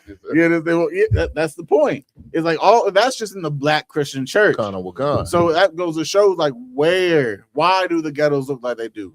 Why do the barrios and the reservations and everywhere we dwell at, why do they look like where they do? Because all that money that we give to the pastors, it's never seen again. Right. Not by the people, not through events or conglomerates or charity purposes to the community. Nope. It's always towards the individual person that said, we need to pay the tithes, which is the pastor, the deacon, the reverend, even the choir boy is hustling you. You understand? At the end of the day, that money's going and filling up the pockets. That money, their couch is full and then bed is full of $1, $10, $100 bills. You understand? Because at the end of the day, that money's got to go somewhere. It's got to go somewhere. And if it's not to you, it's to who? Obviously, the white man's going to take his cut. But who do you think is going to get it? The workman of the white man, right? Which is the man preaching the word. And that was another reason why they have all these other these black movies and so forth and so such, telling you, well, this man was put in the church because he needed to be the one to get you to say what you need to believe what you believe. Because if we heard it from the white man 300 years ago, we would never have listened. Right. You understand? He's bashing your teeth in, whipping your back, and SAing you and your rib. Right. You understand? He can't be the one to teach you the word of God out of his own mouth. Right. He needs someone of your ethnicity to teach the words. And that just carried on. And because of society's fulfillments and how far we've moved along technology-wise and society-wise, now we don't see the crimes of the white man. Right. We see the crimes as humanity. Right. And the same hustle from 300 plus years ago has been succeeding. So why would they stop? You don't change something that's not broke. There you go. You understand? If my alarm never beeps, I'm never going to change the battery. Right. Fact. My point. If my phone never dies, I don't need to charge it. Of course, that doesn't exist, but it's still. That was a bad analogy. That's why I had to change what I said. But that's the whole point. If it's not broke, don't fix it. The Christian church has never failed America. The pastors haven't failed their pockets or America. So that's one thing they're going to keep investing in. That's right. You understand? The same way cartels wash money, the white man's washing your money through your Christian church. That's right. Oh, wait. Let me get Kazawa real quick. Then I got you. I just want to get these numbers because it's right on point of what you're saying. Feel free. So the economic output, the religious economy in the U.S. alone contributes to approximately $1.2 million annually just in America. Global standings, if the U.S. religious sector were a country, it would be the 15th largest economy in the world, surpassing the annual revenue of the top 10 global tech companies combined. That's just nice. That's just Black Christian church. Yeah, that's and before we get to my eye, and we think that our celebrities and our athletes make money, man. Like we see, oh yeah, he got a $50 million contract for 4 or 5 years. He got a $120 million contract, or they just made a lot, all these monies like Michael Jordan off of shoes. You think that's a lot of money? They ain't even hitting the realm of your Christian pastors. If you want to really think about it, they just flaunt their money in a different way. Christian pastors, they were doing generational money. Your athletes and your celebrities, they just want to live the beautiful lifestyle while they're on earth. You understand? Your Christian pastors just do enough to be comfy, love life, and pass that bread down because it's going somewhere. Right. They ain't buying, well, they are, but not all of them are buying $150,000 or $1 million mansions. I haven't seen a pastor besides like TD Jakes and the ones that are pushed into the world. But we talking about your average Christian pastor. Right. Your average Christian pastor is making way more than $150K. He making millions and you don't even know it. He taking the train. You understand? Like white people do when they rich. Right. You understand? Because they understand they understand wealth. Wealth only stays wealth when you ain't spending it all. Facts. You understand? My yard, you had something in the yard done. Hey, So I was gonna say what you're bringing out so heavy about the criminality of the Christian church. You know, the Christian church is one of the places where they clean up so much drug money your head would spin. And then everyone's thirsty to be a pastor and get there. Because think about this, so they make tithes and offerings mandatory. Right. So they come out, right? They put that tithe plate out, and you better put some money in there.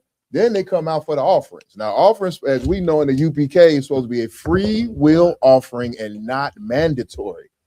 They say, no, it's mandatory. You know what I mean? And it's all tax-free money. That's the thing about it. We slave every day. A pastor work one day out of the week. Right. And he can make. I didn't even think of that. That's a point. That's a point. A pastor, a real successful pastor, work on Sunday. Out of the whole week, he worked 4 days a goddamn month, make thousands of dollars a month, and don't pay 1 penny in taxes. And all he got to do is get up to the congregation and say, "Hey, well, nigga, I'm gonna need that tax return. You short this week." Now, don't that sound to me? That sound like a pimp named drug that gone with God. You know what I'm I saying? didn't consider that. I'm thinking like days that we slave. It's once a week. Once a week. 4 days a month. The Lord's got to kill some people. The Lord's got to put these Jones to death. And like just hearing those numbers before I get to you, Yardan, that's why the Lord said the riches of the people of Israel, paraphrasing, them kept making it into the kingdom of heaven is like putting a camel through the eye of a needle. Mm-hmm. Do you understand? The riches that they make in 4 days a month is more than we'd see in 60 years to 80 years of regular labor. That's crazy. That's insane. I didn't even think about that math. That's insane. All right. Okay. Hey. Thank the Lord that we ain't allowed to do what we want to do. Go ahead. All right. Like that makes you want to commit crime. Mm-hmm. Like that thought alone makes you want to commit violence to people like that. Okay. You understand? But of course, being righteous men of the Lord's going to deal with them in a harshest of manners. But so Yardan, go ahead.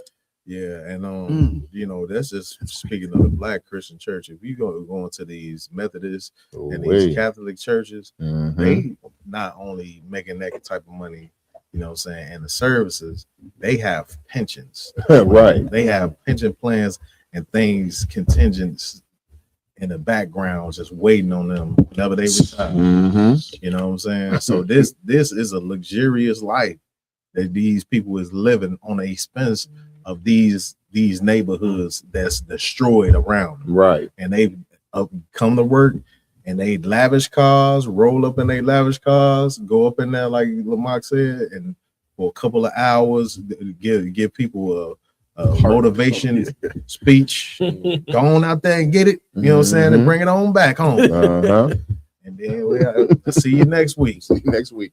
You. Before we move on to live, this was irritating. Go. What you're saying about how they have like the money put to the side and all that, wasn't it Eddie Long that they found? Joel Osteen had money in the wall. Conor McCon. Money in the wall. Conor McCon. Like he's a cartel. Like he's a part of the cartel. That's the things you see in movies. But he did that. That's the type of money he had to the side, right? Because it untaxed, right? Already probably washed and all that good shit. And that's insanity. Your Christian pastors literally have so much money they had to hide it in the walls of the churches. That's crazy. I yield. Zion, where we going next? Next story is Ari Lennox says she wastes her time. She wastes her time on toxic men. Oh, nah. You mean Ari? Ari? All right, we got to hear how bad black men are again. From her? Well, isn't it from society? It's a society. It is society, but from her? Nah. You? No. Look at that smile. Oh, Lord. Evil. Yeah, I know. Little thing. I'm on that for some time.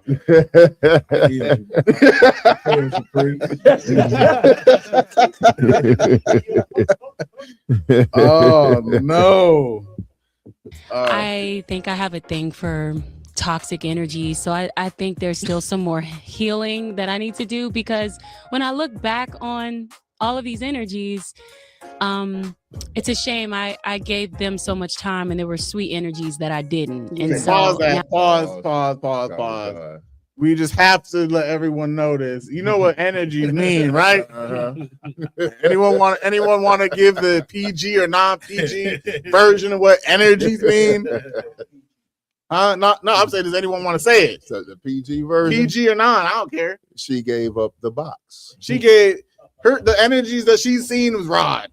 She's seen so many energies, so many different types of Rod. You understand? Toxic Rod at this, apparently. Right. You understand? Like, who says I felt this? I've had this many energies, I have this energy. Like, that's like, all the energy. just say you a hoe at this point. And I hate like to be so blunt, but sometimes you just need to get rid of the bullshit. It's like you, sir. She's a free spirit. Well, she's spirited away.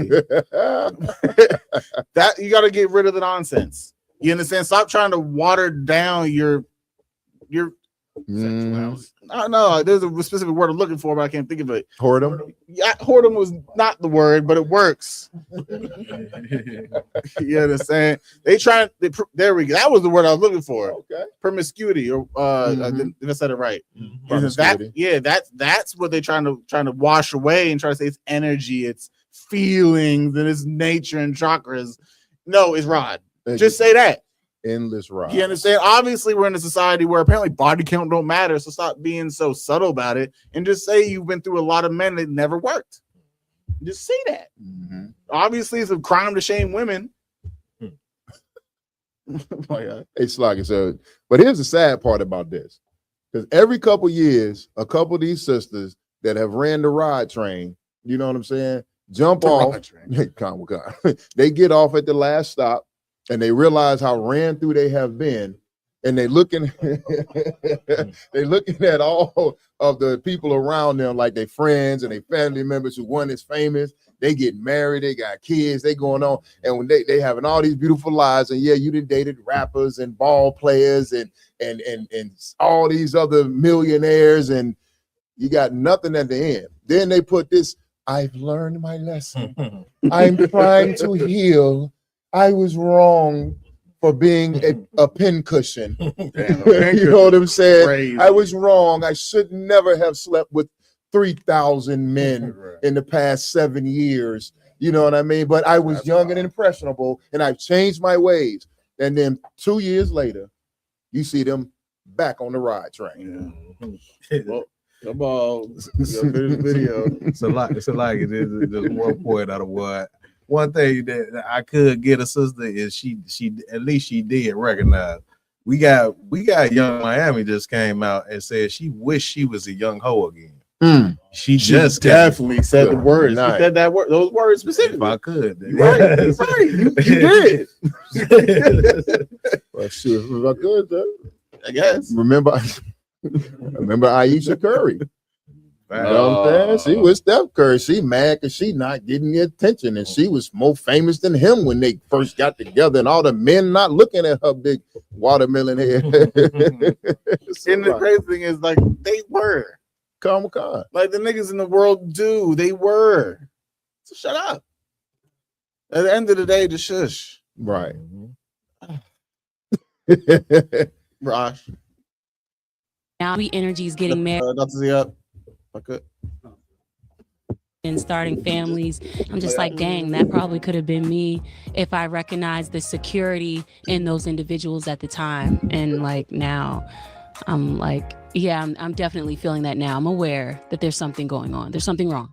What do you think it is that So what she's basically saying, because she at least she came off honest in the beginning. Of course, she tried to hide the whoredom by saying energies, but she owned up to she has a thing for toxic men, meaning men that are not meant for wives,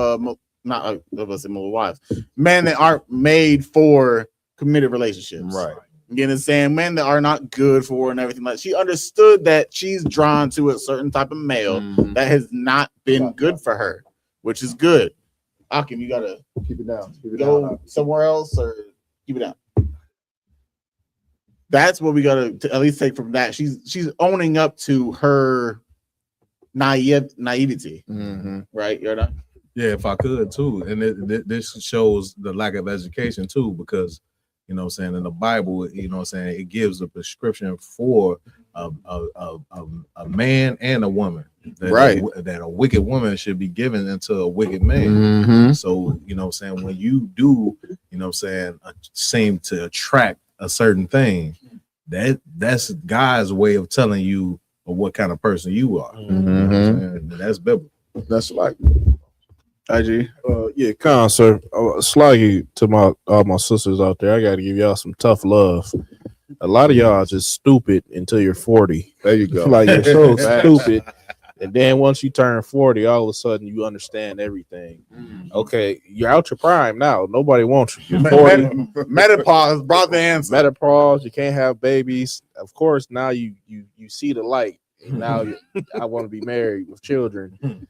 Do that in your prime. Right. Just settle down in your prime instead of being in your whole phase. Slide.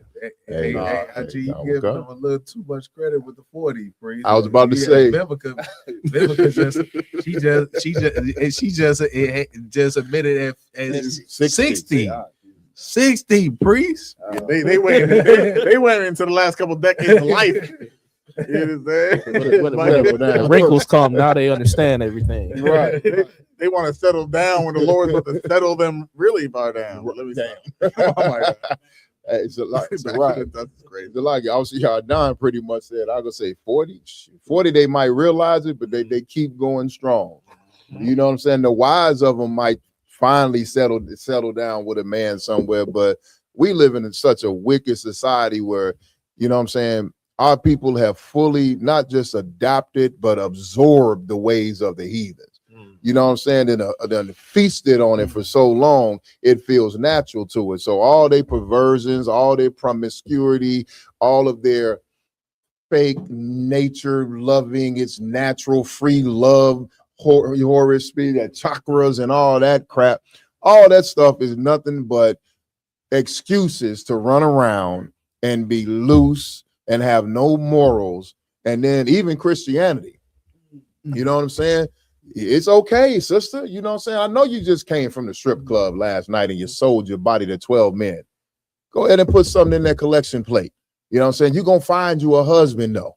You just ain't found the right man. I mean, she just had the right 10 men. You know what I'm saying? Like the scriptures say, the woman, how many husbands have you had? She said, I don't have a husband. He said, you spoke right because you had several. Like, you know what I'm saying? What you saying so heavy is that there's a ideal that society is given to women that they think they have a soulmate. Kind of what kind? Because they have that philosophy of a soulmate, meaning like someone that is just the epitome of whatever they have in the ideal mind. That if you don't check all 10 of the 10 boxes, then there has to be something better. Right. You understand? And then you have the white man coming right behind that saying, well, he needs to financially be able to do this. So that lowers the outcomes. You understand? But then as well, what do? They promote all types of sexual acts and deviancies to make a woman lust for feeling good, pleasurable in the act of coitus. Right. You understand? So now you have 3 separate things she's requiring at one time: a soulmate, sex, and money. And if she can't get, she can go from here. Oh, there's one box missing. Go here, he doesn't have enough money. Here, his rod's not big enough. Here, he's bad in bed. There's always a caveat to whoever she's with, because the standards of the men in the eyes of society is rising and rising and rising, especially with black women. You understand? As if I believe we're still going into what we were talking about with the 50-30K. You understand? That's the whole point, is that they're giving women a false reality or expectations to life and what a family and it takes to be in a partnership. We were partners in slavery. We had nothing. Like absolutely nothing. Picking cotton for free. Being beat for free. You were getting molested and assaulted by the white man every day. So was your husband. But you managed to stay together through all that turmoil. So to say that a man's required, because a man didn't have power, he had no money, he had no resources, he couldn't even claim to make sure the kid was his because you were getting SA'd by the slave master. Right. The man didn't have anything, but they made sure to keep the black household together as much as we could when we were literally in bondage. Physical chains. But now that we're, so-called free, we can't stay together. That's the most insane part. That a woman will, now I wouldn't say it's insane because in our minds we know why. Because they knew they needed protection back then. They knew they needed a man back then. You understand? But in today's society, they say, oh, a man, independent woman. The feminine movement. Right. You understand? All women are going to school, so they're getting all the educations. You understand? So obviously they have a higher possibility of success. Because women are so naive, as the whole point, Eve, that they don't understand that money isn't a true security. Right. You understand? I'm like, imagine this. We always say all the time when it comes to World War III, one good hacker. I just got robbed for $3,000 3 days ago. Me, straight on my bank account for trying to order my Passover tickets. They charged me 3 times and then told me the flights didn't even exist. Right. Took 3 racks right out of my bank account. That's my security. Right. You understand? It's that simple. Yeah, of course I'm getting the money back. Don't worry, Israel. Unless you want to, I'll raise a GoFundMe. But right. But at the end of the day, that's how easy it's to lose money. You understand? So women, all you simple women that believe the money's gonna make sure you're good, that's a false presumption. That's a false reality you got in your mind. That money is not your real protection. It's a help. Right. It is definitely a help. The scriptures say what about money? It's a defense. You understand? But guess what the real defense is? Your man. Your money's not going to shield you from a bullet. Right. Your money's not going to shield you from a gang of white militia groups and the KKK from coming and taking your box when you don't want it to be taken. Right. You understand? That money's not going to save you then. Your money's not going to save your children from being kidnapped and sold on auction blocks. Money's not going to do that. What is a black man in America, Hispanic, Native Indian man? Those are who's going to keep you safe. Right. Because those are the days that America is coming to. Race wars are coming to America. Damn right. You understand? Donald Trump has started the movement with ICE. ICE is coming for the Hispanics first. They've been focusing on Native Indians for God knows how long. They're coming for you black people in the South Side and West Sides of all metropolises in America. And that money's irrelevant. Right. You ain't gonna pay them off. Why? They make more than you do, dumbass. Right. They make more money than you. God, sir. You don't make nothing compared to the white man. Right. Black women, you gotta wake the hell up, or you're gonna keep being extorted and robbed like that sister was we just watched. You understand? So you better get a black man. Stop worrying about the pastor. Get a black man in the ISPK. Raj, give him some. Right. You know what I'm saying? Officer 1,000 Raj, go give this man some. Right. He'll protect you. He'll put his life on the line for you. You understand? That money to your Christian that you're giving to your pastor, give the Raj. Damn right. You understand? He's going to make sure you have all the resources in the world to survive these race wars in America soon to come. Damn right, sir. What we got next? Kind of Go ahead. Dwight first.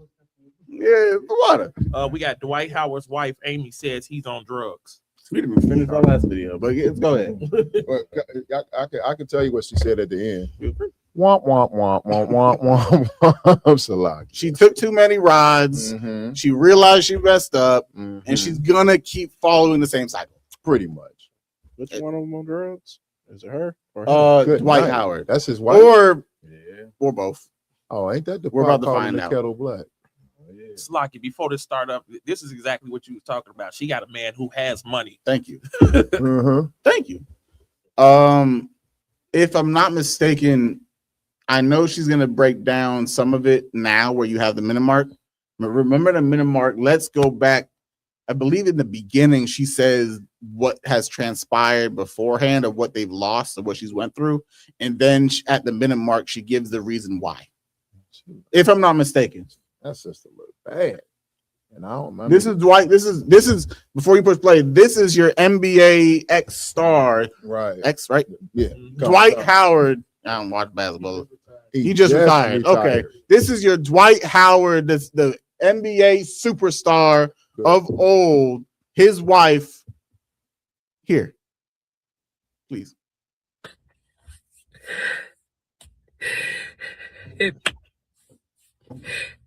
To know me, you know I am so prideful and so private. It hurt me so bad to have to even protect myself in this type of way. But my marriage has landed me in a very dangerous position. Please pause. I can't. I was gonna let it rock. I was going to do it, but she kind of just validated my point 30, 40 seconds ago. She said this is her protection. Right. Crying on Facebook. Right. Or maybe Facebook, Instagram, YouTube. Worse. This is her protection. Crying to social media. Why? Because she chose what? Number one. She chose money. A man. She chose the finances over having a man with morality. Thank you. Give my hand. Right. And everyone raise their hand now. Y'all done, IG. Look, hey. So you know, all the stories has been out about Dwight Howard. Right. Like Dwight Howard is a sexual deviant. You know what I'm saying? Like facts.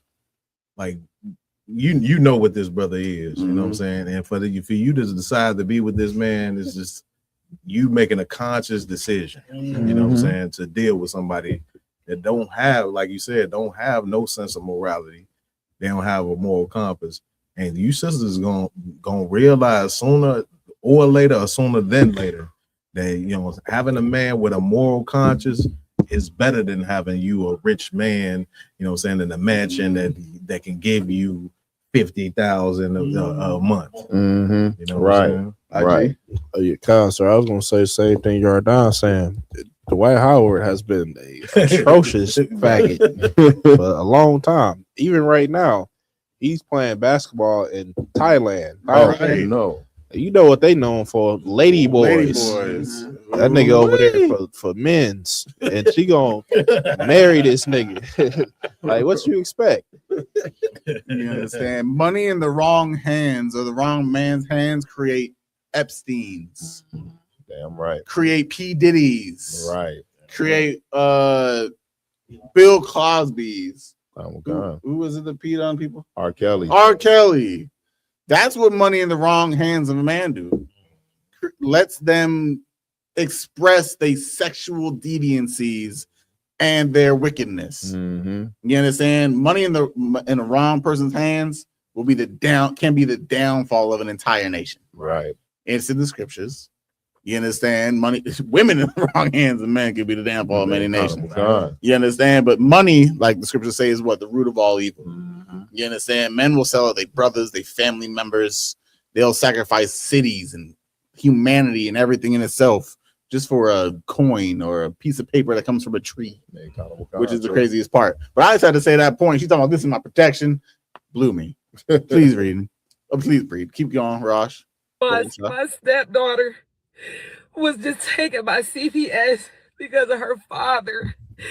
CPS and the police have been here 3 times in less than 3 months, and I stood in it with my husband, even though I was scared for my own self.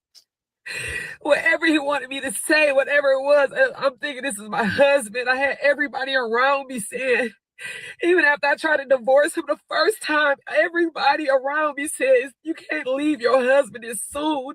You said through sickness, through health, through this, you said through good or bad. That's why I came back, but this is going way too far. But it's not even about me. It's about the kids. The stuff that I have to go through with the kids. I have to be witnesses to. I'm at the police at the house. They asking me questions. I don't. Move to that minute mark. So I just wanted to play the beginning so everyone understood like the concept of what's transpiring in this video. You understand? Obviously, something massive transpired. Right. You understand, between her and her husband, and the children were taken away. You understand? You already know CPS, they gonna be on the doorsteps of any small matter, especially when it comes to black people. You understand? Let alone ones with money. You understand, that have done something wrong. Of course, she hasn't said what was done wrong, but obviously you can see it's when a person gets on camera and records themselves crying, there's something wrong with them, or something massive has happened. You understand? Remember one? Just to put it in perspective, they only been married since January of 2025. So they're a little over a year. 14 months. Right. Exactly. Damn. Yeah. Hey, go ahead. If I could, Don't, sir. Don't skip ahead. I'm not. No, I haven't seen the video. Oh, beautiful. I'm just going. This is my first time seeing it, and I'm looking at the sister, and what I see, because I worked in social services, all that stuff. Right. I see a person that's trying to, those tears, them dry tears that she crying, you know what I'm saying? Them crocodile tears, that's her pleading her case to try to make herself innocent of whatever this situation is. You know what I'm saying? The moment I see her, she talking about, oh, I wanted to leave him, but people told me to stay, and all this garbage that she's spitting out. You know what I mean? She tried to marry a rich man, and she, you know what I'm saying? And she wanted to stay on that gravy train and until the money ran out. But now the money is going over to some little lady boy in Thailand, and you mad. You know what I mean? But like I said, I don't know the situation, but all I see is a woman trying to plead out. So she's not caught up in the backlash of what she participated in. Right. Salakia. No, you ain't wrong. Let's go to that minute mark you had. Our son to lie on me, and I had to record it, and it's this shit. I try to tell everybody he needs some help. Good night. And ain't nobody would have fucking listen because he got the money. I can say whatever y'all don't understand. I live with him. He needs some help. That's a Scarface. And this is it. She finna snip it. Nah. This is what I'm fucking losing my fucking marriage to. This shit. This shit right here. I told everybody, y'all gotta help him. He is spiraling. I'm in here with him. I'm trying to love him through it. I was gonna run out the door. She saw that, right? He hit it. That whole little time. Look, Wow, put that right there. Rewind it by 2 seconds, bro. You can't fool them niggas from the street, shorty. So put it 15 seconds back.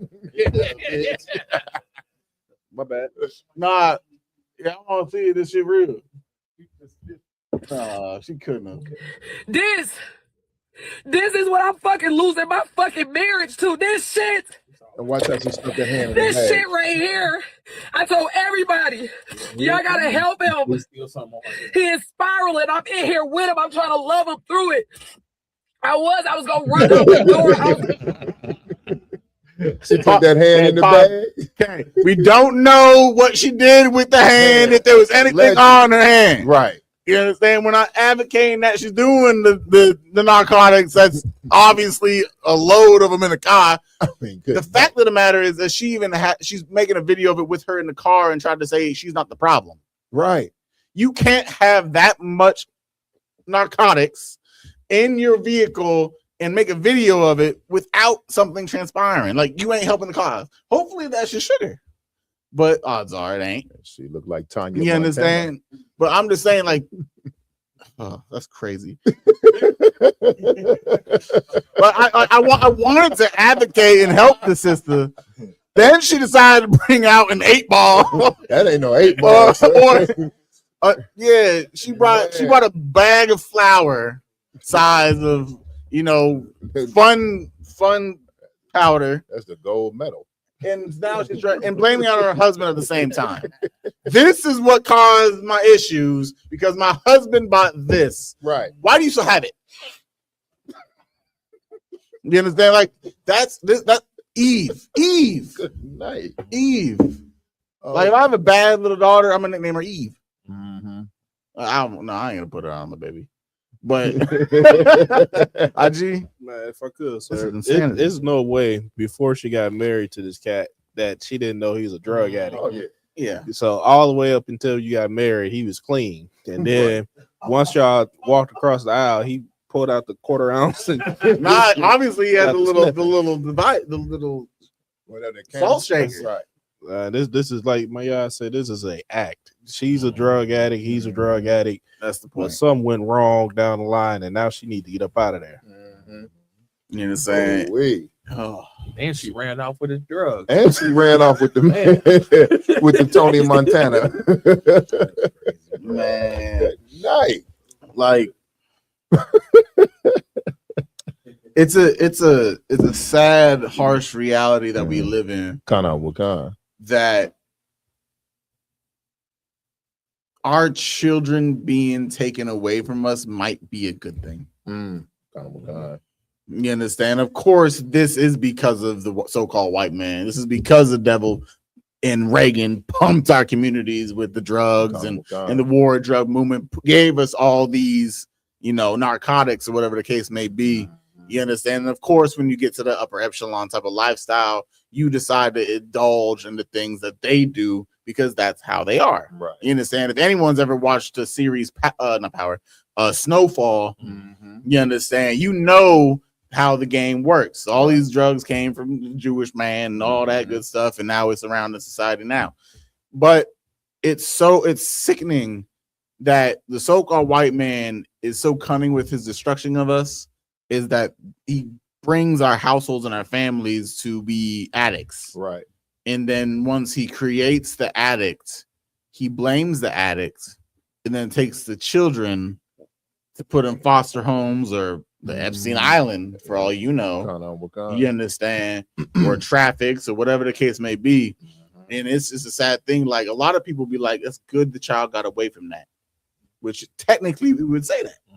But at the same time, it's like him going into the hands of the white man is even worse. It's like we always say, it's like we don't, lesser two evils. You don't want to choose an evil, but there's no other option for that child. You understand? If we had the authority, we take the child and we raise it up to be a beautiful little daughter or a strong young man into the ranks of the UPK and under the Lord. But because we don't have that type of authority, because we joined the white man, we got to know that child is going to be more destroyed than ever could be. Like, would it have a better chance with the drug addict parent, or does it have a better chance in the foster homes of the white man? And that's the harsh reality that we live in America, is that you can't even tell if it's good or bad if they're staying with drug addicts. Right. Like like just fathom that. Like, it could be with two parents that are completely immersed into narcotics, or go to foster care and you don't know which one's worse. That's a fact. It's a fact, sir. And that is a curse.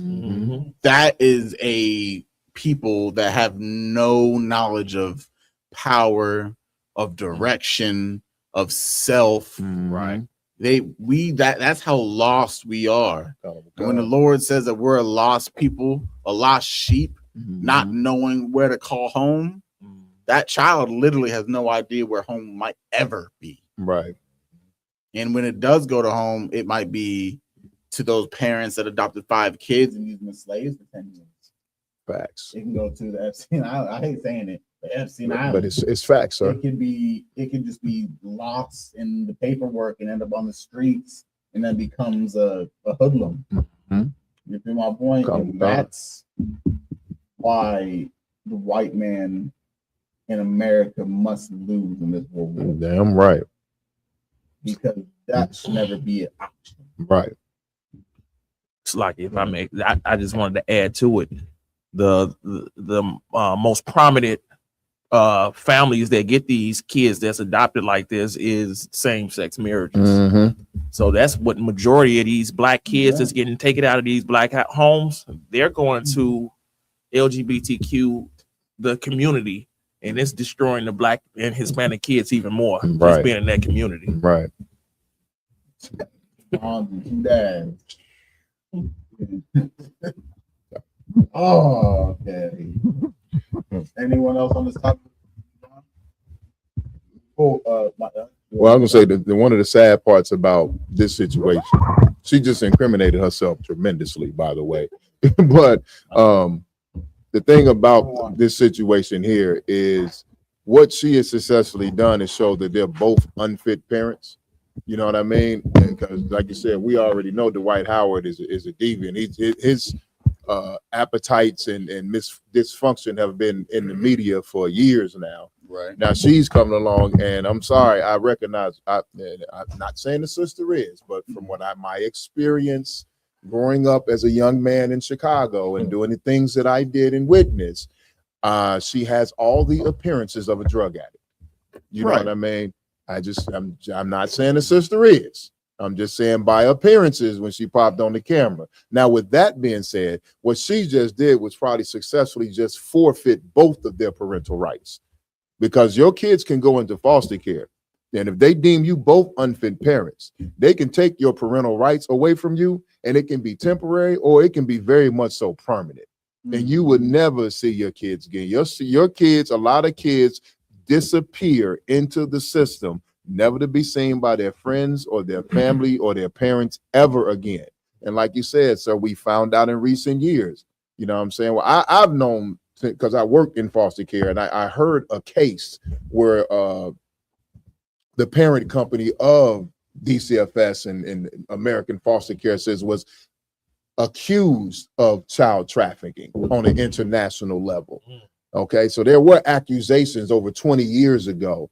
You know what I mean? And now we're finding out all these kids with, like you said, the Epstein Island and things like that. So that sister right there, like you said, is it better to stay with your drug addict parents and hopefully one day they'll realize that, you know what I'm saying, they need to sober up and dry out. And then once they do that, a lot of times, I've seen it, they become some of the best parents on earth because, you know, the guilt drives them. Now, where you had no moral value, you want to be the most moral person. You know what I'm saying? Or is it better to go into foster care and risk being trafficked across the U.S. and never seen again? Two shitty paths that the child has no control over. Kana Wakanda, all developed by the so-called white man who is the devil that the Bible speaks of. Next up, Rosh, or because I want what's up. Aisha Diaz responds to her backlash over 50K monthly allowance. How many more topics do you have this? Three topics? Videos. 3 videos, I'm sorry. What's the next one of this? The Iran. Do we want to go over this? We got about 15 minutes left. We have one more topic technically after this. I just want to ask because I know you two were the ones that advocated for this one. You still want it? We have enough time technically. All right, run it. The nighttime girls might not be normal for you. For us, it's regular seeing The nighttime $50,000-$60,000. Now, for you, it might be $2,000, $5,000, or maybe you see that type of money in a year. The tax bracket that I'm on, it's not for everybody. My bills, not everybody has those bills. And I know people, girls actually, that have bigger bills than me. So if their man required them to sit down, I think that it's only fair to get double. What am I going to do if you pay my bills and my bills only? Where's my emergency money? What if something happens to you? Regardless of the number, if it's 50, 20, 10, if you want your girl to stop working, you need to give her double her bills. Emergency happens. You guys want to get up and leave us with nothing. And here we are jobless, haven't worked in years, and we have to start from scratch. Oh, you should have some money saved up. Okay, how am I going to have money saved up if you only give me enough just to pay the bills? But who's coming to my party? Yeah, that's good night. So, if I could, so let me. You can.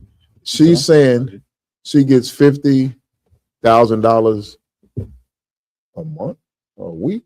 She gets 30,000 a month. No. 30,000 to 50,000. She says she requires 50,000 a month. A month. $50,000 a month. That's my salary. That's. I mean, come on. That's crazy. Is that how? I mean, but and then she's talking about her bills. I'm not finna call it the B word. I'm but how? What the hell are you doing that you got bills that equal up to $50,000 goddamn dollars a month, and you can't stack no money away, you can't save nothing. Not only are you selling yourself, but you are irresponsible, you're childish, you're neglectful, you're wasteful. You are regardless if you're attractive or not, you are a complete and total disgusting monster of a human being. There's people out here literally, it's black people on the reservation are starving right now. People in the barrio and in the ghetto are starving right now. And like you said, so she's getting a month to sleep with a man, what most people struggle to make in a year.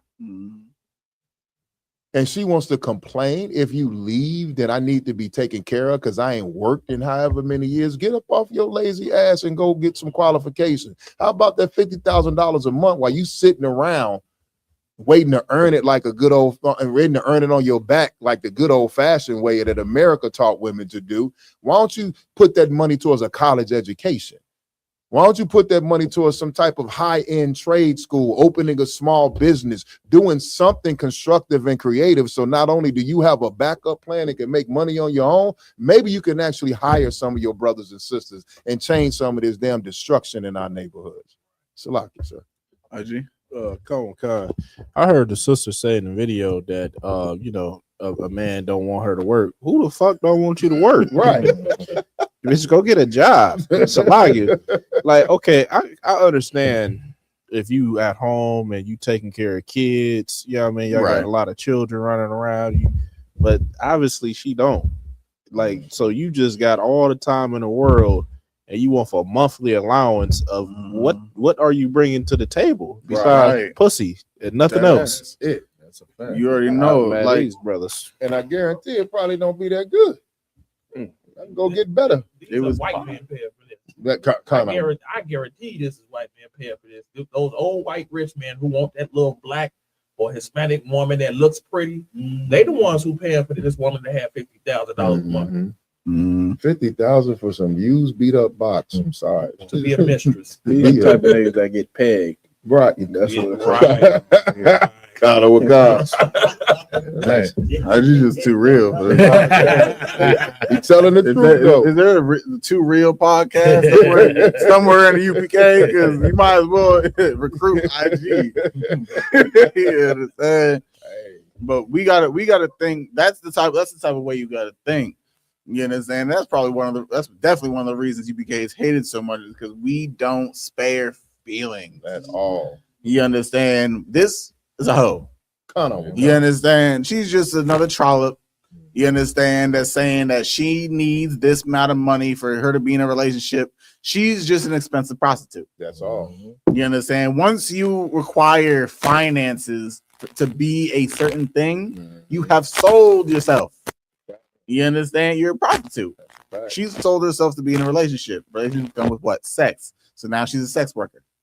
You understand? We work at our little slaveries. Yes, we sell ourselves, but we're mechanics. Right. We're real estate salesmen. You understand? That's different. She's selling herself for a relationship that requires intimacy, sexual relations, so she's a prostitute. That's just a byproduct of what you is. Hate it or like it, it's a fact. You understand? But then you want to go into the heavier aspect, is what a woman's supposed to do, bring it to the table. Of course, 99.93% of women on this earth are not Proverbs 31 type of women. You understand? I hate to say it. You're not sisters. You're just trollops.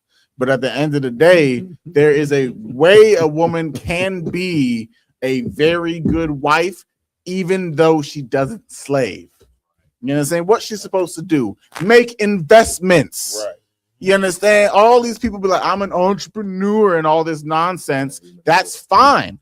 Be an entrepreneur, but don't be a trollop while you do it. Right. You understand? If you don't have a 9-to-5, you don't have your own work schedule or your own business, go invest. That's what the scripture say, right? Either the woman should be making things with her hands, or she'll find a vineyard and purchase it. Right. Is that not in Proverbs 31? Meaning what she do? She used her husband's resources because he's known well, meaning he's a well-known man of the Lord, of course, in this scenario. And she does what? She uses the resources that he has and goes and invests, buys land, becomes a winery or becomes a orchard or something that can be profitable. That is a woman's job. If she wants to be home and do majority of nothing, beautiful. The men have no problem with women being stay-at-home wives as long as they are able to withhold and maintain the required bills that it takes to survive. Men have no problem with that. We're providers, as you women like to say. You understand? But money isn't the only thing we provide. Just get that out the way. Men provide way more than finances, but we will. We have no problem. You understand? Because why? We're the smarter one. I hate to say it. I don't hate to say it. I like to be boastful. You understand? Not saying women don't have their own intelligence. Overall, the man was put in charge for a reason. Right. You understand? Don't blame us. Take that up with God. You understand? But at the end of the day, you women, you have very many useful traits. We will never knock that. We will never say sisters are irrelevant. Right. You understand? But women, you have to understand where your true worth lies. It might not be working a 9 to 5. It's not. Attention spans are lacking. Decision-making skills can somewhat need some a little bit of guidance, which is what we're here for, is to make sure the family and you go the right way. But invest. Your money, man's making money, use that money, go invest it in something. It might be something small. If you're broke and you got your taxes back this year, guess what you can do? Go buy a vending machine for $1,000. Go to Costco, buy a shit ton of snacks. Find somewhere to put it. It's an investment. Facts. Do that multiple times. Now you might have, now you might be making what $1,500, $2,000 a month. Small businesses become what? Big businesses with the right moves. And that's what women need to understand. Like, stop being greedy leeches like this. Right. A greedy hoe leech that needs hundreds and fifties of thousands. She's asking for $600,000 a year. That's ridiculous. 600,000 a year. A year to lay up in your crib. Some NFL players don't make that. Even of course they're on the practice squad. But at the end of the day, this is what we live in with women that think that they just deserve this much because they have a store-bought box. Store-bought box. It's not even natural. Not even natural. She got Botox, makeup, weave, a BBL, a tummy tuck. Like, well, now at this point, I see why you're worth so much because I'm paying the doctor. You understand? But at the end of the day, I'm not trying to knock sisters because we love black women, Hispanic, Native Indian women up in here. You understand? Right. Hashtag much polygamy. Right. But at the end of the day, we need to understand women, stop acting like y'all just your shit don't stink. Right. You understand? The scriptures say there's something about a very virtuous woman. What well, you wouldn't know where I'm going with this. She's so precious and soft. There's something that she does not do. What is it, Yardan? For eventually let her foot touch the Her ground. foot doesn't even touch the ground. Right. And these gremlins and alley cats think that they are that type of woman. They're not. They definitely are not. You want to know what women are that type of women? The women in the CPK. Damn right. You understand? But even though they're so precious and great and their feet shouldn't touch the ground, they get to work regardless. That's right. Why? Because they know there's something more important than themselves, which is the nation of Israel. Blacks, Hispanic, Native Indians are more important to us as men in the school and the sisters in the school because they put their asses to work. Right. Do they not? We got the Passover. They're gonna put themselves to work. Kids party is nothing to play with. Ask your one kid's enough. You understand? You talking about a nation's worth of children? Right. These sisters are about to be put to work, and they are fine with that because it betters the nation. Right. You understand? The Midwest Fire Weekend's gonna be upcoming after that. And guess what us is gonna be doing? Putting their asses to work. Why? Because the nation is more important than how we feel. Damn right. You understand? Screw this trollop. What's next? What should Trolls. I Israel? love that word. What should Israel do? Israel massive damage. If I could, sir, please. So, yeah, this is just an update on the war in Iran.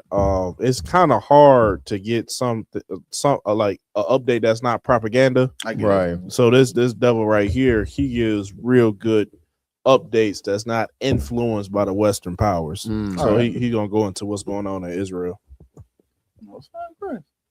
Breaking news, Israel was hit hard last night and they've taken a huge amount of damage by Iran. And the videos coming out from Tel Aviv show buildings completely destroyed, cars blown to pieces, dust scattered everywhere, etc. It looks like videos coming out of Gaza. Now, I will say, over the last few days, it's worth knowing that Israel has slowly allowed more and more people to get access to the internet. At first, Israel banned the access to the internet so that Israeli citizens couldn't share videos of things like this, like the damage. Well, there was a lot of backlash to that, and the Israeli government was actually risking being overthrown by shutting down the internet, as you'd expect. And so, in order to make people happy, they're gradually giving people more and more access to the internet. And with that, more and more videos are coming out showing the damage to Israel, like last night. And the videos we've got from last night show stuff we've never really seen before in Israel. And there is huge amounts of damage that they've taken. And genuinely, some of these videos are showing stuff that is so unusual that we're questioning whether it is videos of Gaza instead or AI because of how bad the damage is. But no, in a lot of these cases, these videos are real and Israel has taken a huge amount of damage. Iran has launched over 34 waves of missiles so far. So it's understandable that they're going to take quite a lot of damage. And it seems it's only going to get worse. So leave me a follow because I'm going to cover stuff. All right. Good night. You can start off. Yeah, come on, sir. So pretty much the United States and Israel, they just took too what's the metaphor? They bit off too much to chew. They bit off more than they can chew. More than they can chew. Uh-huh. And they got a fight that they wasn't prepared for. They thought they was gonna come in and throw a haymaker. They thought they were about to bully him. Iran gonna be asleep with one punch, but it turns out they was well prepared and waiting for them, and now they got tens of thousands of missiles, and they just sending wave after wave after wave, and Israel and any surrounding U.S. bases just being destroyed. Good night. If I gotta say, IG, correct me if I'm wrong, the fact that Israel literally shut off the internet is massive to hide the damage. To hide the damage is because there are things that they did not want us to see, meaning that they lost something important to them. Because if it was just in civilian neighborhoods on the south or just a pedestrian area, okay, they can screw America or screw Iran, all that type of stuff. But something must have gotten hit that they didn't want to be let loose. If I could, sir, it's pretty much like the facade that the Western powers are invincible, right? And can't nothing happen to America, can't nothing happen to their allies, Great Britain, Israel. But meanwhile, Israel is looking like a third world country. So they don't want that to get out because now it's like, okay, you can punch the bully in his mouth. Right. You can fight the bully back. And once these other countries see that, it's gonna be all in. Wrap, man. And then let me give me the scripture where I believe in Genesis. I don't know in Genesis where it's talking about if you do unto the Esau, you get sevenfold. This is Genesis, huh? Yeah. Yeah. So what I like when I'm watching this, I see. You understand? For one, they had to give back the people of Israel the internet back. Why? Because if they withheld the internet for too long, they would have uproars. They wouldn't only be having to see a war on the forefront of Iran and the global war. They could have had a coup. You got to think when you take away the resources of a people that the internet is so relevant and prevalent to people's lives. If they take that away wholeheartedly and just say there's no more of that, they would bite back. Right. You would have riots. Of course, there's obviously bombs dropping, but you'll have riots. You'll have people going around and robbing and all this because once Esau, just because they're Jewish doesn't mean they're not Esau. As they like to say, they're different than the average white person. They're the same. They're the same damn white man. that we've known since the beginning of time. They're just a different tribe, and they just ended up being the ones to claim our nationality. Right. You understand? They just they caught a lick. You understand? Out of all the tribes of Esau that exist, they just caught the lick, which was able to take our identity and act as if they're up so high. Right. So they already like it's like, of course, you would now I ain't gonna say that reference is an anime reference, I wouldn't know. But, you understand? But that's how they feel. Right. But they're the same thing as Esau. And what we gotta understand is or think about as Black, Hispanic, and Indians, and when we read the scriptures, is that these laws and these things that transpire on the earth are because of the Bible, because of the Lord. So let me please read this, and then we can jump to other brothers' perspectives. Book of Genesis, chapter 4, and verse 13. Please. And the Lord said unto him, therefore, whoever slayeth Cain. Slayeth who? Slayeth Cain. You understand? For a little bit of history class, Cain, you understand, back in the day, he's the one that slew his brother Abel. You understand? He just a murderer, straight up murderer, and killed his brother. Go ahead. Vengeance shall be taken on him sevenfold. You understand? And because of what Cain did, he became cursed on the land, meaning on the earth. And his curse was he was stripped of his melanin. Right. You understand? The same melanin that the so-called white man does not have. That's the curse that Cain had back in the day. Right. And throughout time and, populations and generations, that curse dwelled into an entire nation on this earth. You understand? So all so-called white people come from this man named Cain, or have received the same curse that this man Cain has received. And once he received this curse, he knew that whenever he was seen throughout the land, that all the people with melanin that existed on earth would see him as a criminal. Right. And because they knew he was a criminal, they wanted to get rid of him. Meaning that, he's a criminal. I don't want him in my city. I don't want him in my town. I don't want him in my house. So the best way to do that would be what? To unalive him. Right. You understand? Just a quick little yap to the throat or whatever the case. You understand? He'd be gone. But the Lord gave him mercy because our God is so great. He showed the first murderer recorded mercy. That's crazy. That's a fact. It's crazy to me, at least. I ain't the Lord. I ain't coming a little crazy, but it's like that's how great he is. You understand? Keep going. And the Lord set a mark upon Cain, lest any finding him should kill him. Right. Go ahead. Oh, that's it on that. Where's the curse upon if you hurt Cain? That was the sevenfold. Vengeance shall be taken. Oh, please read it one more time. Come on, Salaki, sir. Therefore, the book of Genesis, chapter 4, and verse 15. And the Lord said unto him, therefore, whosoever slayeth Cain, vengeance shall be taken on him sevenfold. You understand? Meaning that whoever unalives Cain or does harm unto Cain, meaning the so-called white man, he's going to receive that type of pain or that type of act sevenfold in retaliation. Right. You understand? Meaning that you shouldn't harm him, because if you do, you're going to feel it 7 times back. And that's what Iran's about to get. You understand? They went and bombed Israel. They're going to get that sevenfold. Why? Because the so-called Israel people, the Israelis over there, are descendants of Cain. You understand? And they are going to get that sevenfold. And that's going to be the same thing when bombs drop in Russia. That's going to be the same thing when bombs drop in America. You understand? All the so-called white races, whenever a bomb drops there, whoever sent that bomb needs to get back that sevenfold. That means as long as there's white-on-white crime, that's basically what's about to happen. Right. You understand? And then, of course, you got the Arabs and Chinese and all that. It's going to be nonstop. You understand? Basically, is one people going to fight against the white man, in quote, Iran just bombed Israel.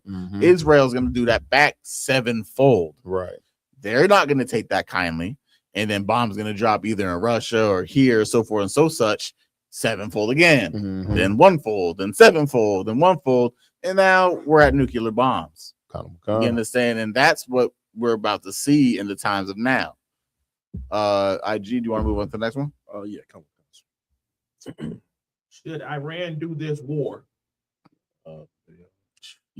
So if I could just real quick, so this is pretty much the same reporter is going over the new targets that Iran is targeting moving forward. Breaking news, Iran just announced they're going to be attacking American and Israeli companies in the Middle East, and not just Israeli and American military assets. For something important, this comes in response to America and Israel targeting companies in Iran yesterday, like Iranian banks. Yeah, the US blew up Iranian banks, and because of that, Iran is responding in a similar way. Well, today, the Iranian government announced that any person in the Middle East should stay at least 1 kilometer away from any American and Israeli-linked companies. Some of these companies are Google, Microsoft, Amazon, Nvidia, Oracle, Palantir, etc., the biggest companies on the planet. And Iran has announced they're going to start targeting them wherever they are, whether it's the UAE, Dubai, Abu Dhabi, Saudi Arabia, etc. Iran is going to bomb them. And so this is going to be one of the first examples of this starting to affect everyday life. The average person walking down the street could now be blown up because they're walking past an Amazon office building. Because of that, Iran has warned every person in the Middle East to stay at least 1 kilometer away from these companies' buildings. But because these companies are so big and because they're in cities, that's going to be pretty hard. And if Iran is serious about this, lots of civilians could die. Iran says this is simply them doing the same thing as what America and Israel are doing because they bombed Iranian banks yesterday. And so Iran is going to start targeting American banks, for example. Either way, though, this is still going to have some big consequences if what Iran is saying is true and it's what they're going to do. And if it does happen, which it definitely could, you'll be glad that you followed me because I will be the first one to keep you up to date on it. Not if you in the locations and bombs. I'm like, he always like, I'm gonna do this. You don't know that. IG. I ain't gonna lie to you, so I fuck with Iran for now. they doing their thing, you know what I'm saying? As far as actually being somebody that can fight America back. It's been so long in the planet Earth. I think that's what's so special about this whole conflict. Right. It's been so long for somebody to stand up to America and be like, I'm not just rolling over. It's damn near like, damn, when was the last time that happened? Exactly. Vietnam, 1972. About. So it's just you believe in the 9/11. Right. Well, the Cold War, because Russia and the U.S. was at a standstill for years, and but the U.S. kind of won that one because Russia fell apart. They ran out of money. Yeah, so it's been years, decades since somebody actually stood up to America. So we living in some blessed times right now. Like you're saying, the beautiful thing is, of course, like the beautiful thing is when America and Israel did what they did to Iran is who they hit. If they just hit some random spots or whatever, and they didn't unalive the 2 top executive officials of the nation, basically, if those 2 survived, the politics could have changed. You understand? But in that aspect, you lose number 1 and number 2, you in a get back situation. Right, sir. Go ahead. To your point, in response, Iran, they sent missiles to Netanyahu's home and they killed his brother. So they took the gloves off. They not exactly. They're not playing. Exactly. Like when you're a political leader or you're in charge of a nation, you think through the consequences that might happen. Right. You understand? But when you lose number 1, and that's like us losing our president and our vice president. Do we even have a third? It'll be Secretary of War or something. Yeah, but it's like that individual isn't trained for those type of things. He's really not. President, or at least in America, our president ain't trained for nothing. But over there, it's like you lose number 1, number 2. You cannot just take that and turn your cheek like Christians would say. Right. You understand? That's something that is unacceptable. So you have to clap back. So it's like them hitting America and Israel hitting the number 1, number 2 of Iran was like a turning point of Iran saying, fuck that. In my opinion, at least. But if I could, sir, Please. you right on target. It's reports coming out because what people don't know about Iran, I think is it Shiite or Sunni? Is one of that's Shiite. Shiite. That's the sect of Muslims that believe in martyrs. Yeah, kind of God. So pretty much, it's a report coming out that the I forgot his name, supreme leader, Hamid or whatever, the son of he made it obvious where he was at. He's 89 years old.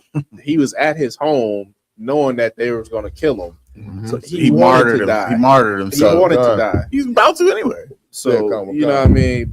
They just fell into the trap, and now they're engulfed into something that they just can't get out of. You know, and that's a beautiful thing. Like we gotta, like people gotta think Trump did this on his own. You know, he didn't go to Congress or get approval or nothing, and that's why I want to support Trump. But you know, out of all the devils, if we had to pick one, he's the perfect one. He's the perfect one to show up black people that the white man that the Bible speaks of. And he's the perfect one to help fulfill the prophecies that are in these the scriptures. Right, sir. That's right. You understand? Did you want to play the last? I believe we have a third. We could use that as the last? We don't? Or we don't? That's it? Anyone else have anyone want to say on this point? Nah? All right. So, as always, Israel, we appreciate everyone for tuning in to the Roundtable of Truth. You understand? Every Friday night. You understand? Unfortunately, Kamal Card wasn't able to make it, so I hope I did a little bit of justice to this podcast. Yeah, right, sir. You understand? So, with that, as always, we want to always give a big hand to the Most High in Christ for allowing us to come here every Friday and teach you the wisdom of the Lord. You understand? And bring these relevant topics to the nation of Israel, so we can get a little bit more edification and just a step closer to the right spirit of Christ before these bombs start dropping and Christ come back. Right. You understand? And secondly, we got to give it up to the Most High's right hand man, Jesus Christ, as what we know as Yahushua Mashiach in the Bible. You understand? Our King that has walked this earth and is just waiting to come liberate us. But he's not going to be able to come liberate us until we get our shit together. That's right. You understand? These bombs, all these things are beautiful, but the only time that he's going to come get us out this hellhole is when we start following the Most High by serving these laws, statutes, and commandments. That's right. You understand? Praying ain't going to get us up out of here. We've been swing low, sweet chariot for so long. We've been suffering and dying in America for so long, but there's an action we must commit. And we must commit to the Lord. That's right. You understand? And lastly, but definitely not least, the man on earth right now that has the plan to get us up out of this hellhole, commanding General Yohana. We always got to give reverence to that man because he's been holding it down for so long. And he deserves all the praise and relevance and everything that we can give him. Right. You understand? So with that, I'm gonna make sure these brothers on this podcast, you ain't forgetting their names. You understand? So we got to my close left, we got Officer 5,000 yard Don. Y'all anything you want to plug? Yeah, if I could, sir. You know what I'm saying? Don't forget about the 57th annual Passover coming up. That's you know what I'm saying? That's right. Pay your Passover fee. You know what I'm saying? Pay your tithes. You know what I'm saying? Right. 10% of every increase that you earn goes to the man of the Lord, isupk.com. You know what I'm saying? Also, on top of that, you know what I'm saying? Just make sure everything that you have for Passover is squared away, including babysitting, you know what I'm saying, for the Black Party on Friday. You know what I'm saying? Make sure that everything is squared away for the Passover, and that's all I got. I don't want. Right, sir. To my far right, we got Officer 5,000. I will Gabar. Anything? Yeah, Common sir. Just real quick. Real soon, we're gonna have the war report back up and popping. I damn near want to say war 2.0 You know what I mean? We adding some components to it. So it's gonna be better than ever. So you know what I mean, just keep a lookout for that. So make sure to tune in, Israel. The Roundtable of Truth isn't every Friday night. You understand? We got so many exclusive side podcasts and clip hits and everything like that. Just make sure to tune into everything UPK Chicago, because we ain't gonna stop the work until ever. Right. You understand? So then I got to my far left, newly raised Officer 5,000, my yacht. Give him a hand. We already know what you want to shout out. Feel free. Hey, Comic-Con, if I could, the ISU, wherever you are in the world, go to isupk.com. Remember, I tell you all the time, ISUPK is not some local organization. You know what I'm saying? We are international. We are all over this world. So wherever you at, if you Black, Hispanic, or Native American, go to isupk.com. Find out where the nearest school in your area and start attending classes. We got classes Monday through Friday from 7 to 9. And then on Saturday, we have the Sabbath service. You know what I'm saying? Every Saturday from 10 to 12, we got the ISUBK Sabbath service where we break down the scriptures from Genesis to Revelations. We give you the ancient Hebrew, the Lashon Kodash, our original tongue, so you can actually learn your original language. You know what I'm saying? We give you the English translation and a proper scripture breakdown so you can see real Black history from ancient times. That's right. Yeah, man. Last, definitely not least, up on the podcast right now, we got Officer 1,000 Kazai. Any words? Just one thing that I don't want nobody to forget: the Roundtable of Truth Cross the Line radio show and Let a Hebrew Speak will do a mega podcast at the Passover. That's right. That's right. April 1st. Make sure to tune in. You understand? It's going to be the podcast of all podcasts. Right. If you miss out, I just want you fucked up. That is be blunt about it. You understand? Then of course we got our heavy hitting crew on the media over there. We got Officer 1,000. Rumble One. Did you want to shout out anybody over there? Nah. Then we got, obviously, I keep saying newly raised Officer 1,000. This is the last week I'm gonna say any of that. You understand? Because now you have other ranks to fight for. Yeah, Officer 1,000 Ra'ash Karab. Give him a hand. And as always, he brings in all the good drinks and all the good stuff. You understand? Act like he's just the coolest of cools. We got Officer 500. You understand? Not just the Yob. You understand? Then we got Officer 50 Rakamiala in the building. We got Officer 50. Anash was there. Oh, I thought I saw Anash one. Then we have Trooper Shalom that's in the building. You understand? I'm Officer 5,000 Makiala, and this is the Round Table of Truth under Commander General Hunter and Captain Maul Quad. We'll catch you next week, Israel.